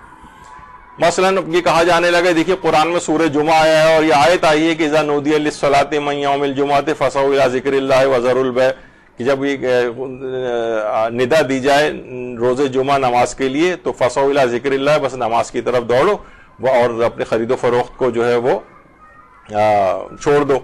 تو اس کا مطلب یہ ہے کہ نماز جمعہ جو ہے واجب عینی ہے, جبکہ نماز جمعہ واجب تخیری ہے, یعنی اختیار ہے کہ جمعے کے دن ظہر پڑھیں یا جمعہ پڑھیں, اس بات کا اختیار دیا گیا ہے. لیکن وہ کیا ہے کہ آپ نے صرف دماغی طور پر انہوں نے کہا کہ کیونکہ سورہ جمعہ آیا ہے تو لہٰذا جو ہے نماز جمعہ جو ہے واجب عینی ہو گئی ہے. مثلا یہ آیا کہ وَإِذَا ضَرَبْتُمْ فِي الْأَرْضِ فَلَيْسَ عَلَيْكُمْ جُنَاحٌ أَن تَقْصُرُوا مِنَ الصَّلَاةِ, یعنی جب تم زمین میں سفر کرو تو تم نمازوں کو قصر کر لیا کرو. ایک فقی کو کہا جاتا ہے, یعنی جو خود کو فقیہ قرآنی بھی کہتے تھے, ان کا یہ نظریہ تھا کہ نماز قصر نام کی اسلام میں کوئی چیز ہی نہیں ہے, جبکہ قرآن کا واضح حکم اس پر موجود ہے. اور ان سینکڑوں احادیث کا صحیحہ کا کیا کریں گے جس میں اتنی تفصیل کے ساتھ معصومین نے قصر نمازوں کے احکامات بتائیں. اچھا, پھر اس کے اندر تو یہ بھی ہے کہ بس یہ کہ جب تم زمین میں سفر کرو تو کوئی حرج نہیں ہے کہ تم نماز کو قصر کرو. اس سے تو لگ رہا ہے کہ نماز قصر کرنا واجب بھی نہیں ہے, کوئی حرج نہیں ہے کہ اگر نمازوں کو قصر کرو, اس کا مطلب آپ کو اختیار دیا گیا ہے اور صرف یہ کہا گیا ہے کوئی حرج نہیں اگر نمازوں کو تم قصر کر کے پڑھ لو. اچھا, اور اس میں یہ بھی کہا گیا ہے کہ اگر تم زمین میں سفر کرو, اب دیکھیے سفر کی کتنی شرائط ہیں وہ قرآن نے ذکر نہیں کی. مثلا 44 کلومیٹر کا آنا جانا ملا کر سفر ہونا چاہیے. یہ والا جو صرف اہل قرآن بن کے بیٹھا ہوئے تو کہے گا 1 کلومیٹر بھی سفر کیا جائے تو نماز قصر ہو جانی چاہیے. اس میں اللہ نے کچھ بھی نہیں بتایا. غامدی صاحب سے بھی کہا جائے کہ اللہ نے اس میں کہاں بتایا کہ کتنا سفر ہو, کتنے مائلز کا سفر ہو. حدیث کے اندر آیا ہے 44 کلومیٹر کا ہو. مثلا سفر معصیت نہیں ہونا چاہیے, گناہ کا سفر نہ ہو. ہیروئن بیچنے جا رہا ہے کراچی سے لاہور مثلا, اس کو یہ والی سہولت نہیں ملے گی. کثیر السفر نہ ہو, کثیر السفر پتہ چلا اس کا ڈرائیور کا کام ہی روزانہ آنا جانا ہے, وہ اس کی نماز قصر نہیں ہوگی اگرچہ وہ بھی سفر کر رہا ہے. اور کتنی زیادہ مثلا اپنے وطن کے اندر آ کر جو وہ مسافر نہیں رہتا ہے, مثلا اسے کئی جگہوں پر جانا ہے, جب اپنے وطن سے گزرا تو جیسے ہی وطن سے کراس ہوگا اس کا سفر 0 ہو جائے گا. سفر مثلا 10 روز سے کم کا ہونا چاہیے, 10 روز سے زیادہ کا ہو گیا تو پھر نمازیں پوری پڑھنا پڑتی ہیں. یہ تو سب حدیث کے اندر آیا ہے نا. سفر کا شروع سے اس کا ارادہ ہو 10 روز کا, اس کے درمیان میں اس کا ارادہ ٹوٹا بھی نہ ہو, کتنی ساری شرطیں ہیں, لیکن ان کا قرآن نے تذکرہ نہیں کیا. اب جو اہل قرآن بنے گا فقط تو وہ یہی اس قسم, بلکہ بہت سے لوگ تو کہتے ہیں کہ زندگی خود ایک سفر ہے اور سفر میں نماز قصر ہے. اس قسم کی جو ہے وہ بہت ساری چیزیں, تو پھر تو ان خیالات کی کوئی وہ بھی نہیں ہے نا. بس آپ جیسا بھی چاہیں جگت بازیاں کر کے دین کے اندر ان کو شامل کر دیں. تو دیکھیے قرآن کی آیات ہی ہیں جن سے استفادہ کی کر کے اور یہ والے نظریات بنائے جاتے ہیں. اچھا, اسی طریقے سے اب عقائد کے اندر آپ دیکھیے, مثلا جب فتح مکہ ہوئی تھی, انا فتحنا لک فتحا مبینا, جو سورہ فتح کی آیات آئیں تو اس میں آگے ہی چل کر کیا کہا, لیغفر لک اللہ ما تقدم من ذنبک وما تاخر. رسول اللہ سے کہا کہ اللہ آپ کے اگلے اور پچھلے گناہوں کو معاف کر دے گا. اب اس پہ ہم آج بحث نہیں کر رہے, وہ یہ بہت اب تو بالکل وقت ہی ختم ہو گیا ہے. یعنی عقیدے کا انحراف کیا ہے, صرف آیت کے ظاہر کو پڑھا اور کہا کہ اس کا مطلب ہے کہ رسول اللہ جو ہیں وہ معصوم نہیں ہوتے, کیونکہ یہ کہا گیا اللہ آپ کے پچھلے گناہوں کو بھی معاف کر دے گا. اور اچھا یہاں تک بھی چلیں بات ہو جاتی پچھلی, لیکن یہ کہ اللہ آپ کے اگلے گناہوں کو بھی معاف کرے گا, اس کا مطلب یہ پاسبلٹی بھی پائی جاتی ہے کہ رسول اللہ آئندہ بھی گناہ کریں گے معاذ اللہ. تو اب کیا ہوگا, جو یہ فقط ترجمے قرآن پڑھنے والا جو فتنہ ہے اور وہ یہ نئے نئے عقائد اپنے بنا لیتے ہیں. دیکھیے واضح طور پر تو کہا ہے کہ اللہ تو آپ کے پچھلی اور اگلے گناہوں کو معاف کرے گا. جب انشاءاللہ اس پہ گفتگو ہوگی تو ہم اس کے تفصیل بیان کریں گے کہ علماء نے اس کی کیا چیزیں. تو جب بھی ہے کہ آپ کو خود سے کچھ کرنے کی ضرورت نہیں, جب تفاسیر اگر آپ کو پڑھنے ہیں, معنی سمجھنے ہیں, تو ہمارے علماء ہیں, مجتہدین ہیں جنہوں نے اتنی بہترین تفاسیر لکھی ہیں, وہ سب ہیں, ترجمے بھی انہوں نے کیے ہیں اور تفسیری حاشیے بھی ان کے موجود ہیں, ان کو پڑھیے. یہ خود سے مفکر اسلام بننے کا اور مفسر قرآن بننے کا اور مترجم قرآن بننے کا جو ہے یہ اس کو عہدے کو چھوڑ دیجیے. مثلا لوگوں کا عقیدہ بن گیا وجوہ یومئذ ناظرہ الی ربہا ناظرہ, اس دن چہرے کتنے شاداب ہوں گے اور سب لوگ اپنے رب کو دیکھ رہے ہوں گے. الی ربہ ناظرہ. اچھا اب کیا ہے, وہ صرف ترجمہ قرآن جو پڑھے گا نا, اس کا مطلب ہے وہ اللہ کے دیکھے جانے کا بھی قائل ہو جائے گا, جبکہ نہ اللہ ابھی نظر آئے گا, نہ آخرت میں نظر آئے گا, نہ قیامت میں نظر آئے گا, نہ کبھی اور نظر آئے گا, اور ممکن ہی نہیں ہے اس کا نظر آنا. اچھا جبکہ یہاں اس آیت کے اندر کیا آیا ہے کہ الی ربہ ناظرہ, اپنے رب کو دیکھ رہے ہوں گے. اور جبکہ دوسری آیت حضرت موسیٰ کے لیے جو آئی ہے وَلَمَّا جَاءَ مُوسَىٰ لِمِيقَاتِنَا, حضرت موسیٰ نے اپنے وعدے کو پورا کیا اور وہ پہنچ گئے خاص جگہ پر. وَكَلَّمَهُ رَبُّهُ, اور اللہ نے ان سے کلام کیا. قَالَ رَبِّ أَرِنِي أَنظُرْ إِلَيْكَ, پروردگار اپنا تو جلوہ دکھا دے. پروردگار نے کہا قَالَ لَن تَرَانِي, اے موسیٰ تم کبھی مجھے نہیں دیکھ سکتے. نفی ابد کے لیے آیا ہے لن ترانی, تم مجھے کبھی بھی نہیں دیکھ سکتے. اور اس سے پہلے کہا کہ سب لوگ قیامت کے دن دیکھ رہے ہوں گے. اب یہ دونوں آیتیں سب ٹکرا نہیں رہی آپس. اب یہ جو صرف ترجمہ قرآن پڑھنے والا جو مفکر ہے یہ نا کنفیوز ہو جائے گا, یہ پتہ نہیں کون کون سے اپنے نظریات بنائے گا. یہ اللہ کے مجسم ہونے کا بھی قائل ہو جائے گا, کیونکہ جو بھی چیز نظر آتی ہے اس کے جسم رکھنا ضروری. جسم ہے تو وہ حادث ہوگی, حادث ہے تو پھر وہ محتاج ہو جائے گی, اور محتاج اللہ ہو نہیں سکتا ہے. تو یہ بہت ساری چیزیں اس طرح سے اس کے اندر آتی ہیں جو فقط ترجمہ قرآن عام شخص اگر کوئی کرے. کچھ لوگوں نے کہا کہ بھائی بحری سمندر میں پائی جانے والی جتنی بھی مخلوق ہیں جو صرف سمندر کے اندر رہتی ہیں وہ سب کی سب حلال ہیں, اس میں بغیر چھلکے کی مچھلیاں بھی حلال ہیں. اور دلیل کیا ہے, احل لکم صید البحر, تمہارے لیے دریائی جانوروں کا شکار کرنا, اس کا کھانا حلال کر دیا گیا ہے. اور دریائی جانور اس میں تو ساری چیزیں آ گئی, چاہے مچھلی, اس میں کہیں پہ بھی بغیر چھلکے کی مچھلی کا ہونا, چھلکے والی ہونا تو نہیں آیا. وہ اس آیت سے استدلال کرتے ہیں. حالانکہ یہ پوری آیت اور اس سے پہلے کی آیات تو جو دیکھی جائیں تو یہ حالت احرام میں شکار کا مسئلہ بیان ہو رہا ہے. حالت احرام میں بری جانوروں کا شکار منع ہے, لیکن بحری جانوروں کا شکار جائز ہے. اب بحری جانور کون سے والے, وہ حدیث کے اندر آیا ہے کہ کون کون سے بحری جانور کے چھلکے والی مچھلی جائز ہے, اس پر حدیث صحیحہ موجود ہیں. جھینگا مثلا جائز ہے. تو یہ سب چیزیں, تو وہ کیا جو صرف ترجمہ قرآن کو دیکھتے ہیں وہ کہتے ہیں دیکھیے تمہارے لیے دریائی جانوروں کا شکار کرنا اور اس کا کھانا حلال کر دیا گیا, اس کا مطلب ہے کہ تمام دریائی جانور یہ حلال ہے. تو یہ آیات قرآنی سے اس طرح سے غلط استنباط اور اٹھایا جاتا ہے. اسی طریقے سے مثلا وہ جو روزے کی آیت ہے کہ ایام معدودات فمن کان منکم مریضا او علی سفر فعدۃ من ایام اخر, یعنی گنتی کے چند روز ہیں یہ دن رمضان کے. فمن کان منکم مریضا او علی سفر, تم میں سے جو افراد مریض ہوں یا سفر کی حالت میں ہو بعد کے دنوں میں اس گنتی کو پوری کریں, اور جن کے لیے بہت باعث مشقت ہو روزہ رکھنا وہ ایک فدیہ دیں, ایک مسکین کو کھانا کھلائیں. اچھا اب کیا ہے اس کے اندر مریضن والا سفرین, اس کا مطلب ہے کہ لوگ اکثر لوگ جناب مجھے بلڈ پریشر کا مرض ہے میں تو روزہ رکھ ہی نہیں سکتا. بھائی کیوں نہیں روزہ رکھ سکتے؟ کہتے ہیں قرآن کی آیت ہے فمن کان منکم مریضن, اگر تم مریض ہو تو کیا بلڈ پریشر مرض نہیں ہے؟ مجھے نزلہ ہو رہا ہے مثلا, آپ جا کے کتابیں پڑھ لیں. کامن کولڈ جو ہے وہ میڈیسن کی پوری کتابیں مرض سے بھری پڑی کہ مثلا نزلہ ہو رہا ہے اور جو ہے تو مجھ پر بھی جو روزہ معاف ہونا چاہیے. کھانسی ہو رہی ہے مجھے, سر میں درد ہو رہا ہے, یہ ہیڈ ایک وغیرہ سب اس لحاظ سے امراض میں آتے ہیں. تو قرآن کی آیات سے پڑھ کے لوگوں نے اس طرح سے جو ہے نا معنی نکالے ہوئے ہیں. اب اس کے اندر کتنی شرائط ہیں, کون سا والا مریض کس شدت کا اس کے مرض ہو اور وہ مینج کر سکتا ہو دوائیں کھا کے یا نہیں کر سکتا ہو, یہ تمام چیزیں اس کے اندر آتی ہیں. سفر کا تو ابھی آپ نے سنا کتنی ساری شرائط کے بعد وہ مسافر بنتا ہے, لیکن اس کے اندر تو زنا والا سفر ان کا لفظ آیا ہے. تو یہ سب چیزیں اس کے اندر ہوتی ہیں اور یہ معاشرے کے اندر یہ چیزیں پیش آ رہی. اسی طریقے سے مثلا ان الصفا والمروہ من شعائر اللہ فمن حج البیت او اعتمر فلا جناح علیہ ان یطوف بہما ومن تطوع خیرا فان اللہ شاکر علیم. یعنی صفا اور مروہ شاعر خدا ہیں, اور جو بھی حج کا اور یا عمرے کا ارادہ کرے کوئی حرج نہیں ہے کہ وہ ان کا طواف کرے. اس سے بھی وہ کہتے ہیں کہ بھئی کوئی واجب تو چیز نہیں ہے. اللہ کہہ رہے ہیں کہ فلا جناح, کوئی حرج نہیں ہے, کوئی تم پر گناہ نہیں ہے کہ تم جو ہے صفا و مروہ کی صحیح کرو. تو اس طرح سے الفاظ کے ساتھ کھلواڑ کیا جاتا ہے. اب صفا و مروہ کی صحیح آپ کو پتہ ہے حج و عمرہ میں واجب ہے, اور لیکن یہاں پر وہ ایسے افراد جو ہیں وہ کہتے ہیں صرف قرآن کو اگر دیکھا جائے تو قرآن ہمارے فہم کے اندر جو آ رہا ہے ہدی للناس ہے. یہ تو ہدی للناس ہے، اس کا مطلب انسانوں کے لیے ہدایت ہے، اس میں کسی بھی مولوی ملا مفسر وغیرہ کو بیچ میں ڈالنے کی ضرورت نہیں ہے، اللہ ڈائریکٹ آپ سے خطاب کر رہا ہے، قرآن کھولو اور اپنے لیے ہدایت نکال لو اس میں سے۔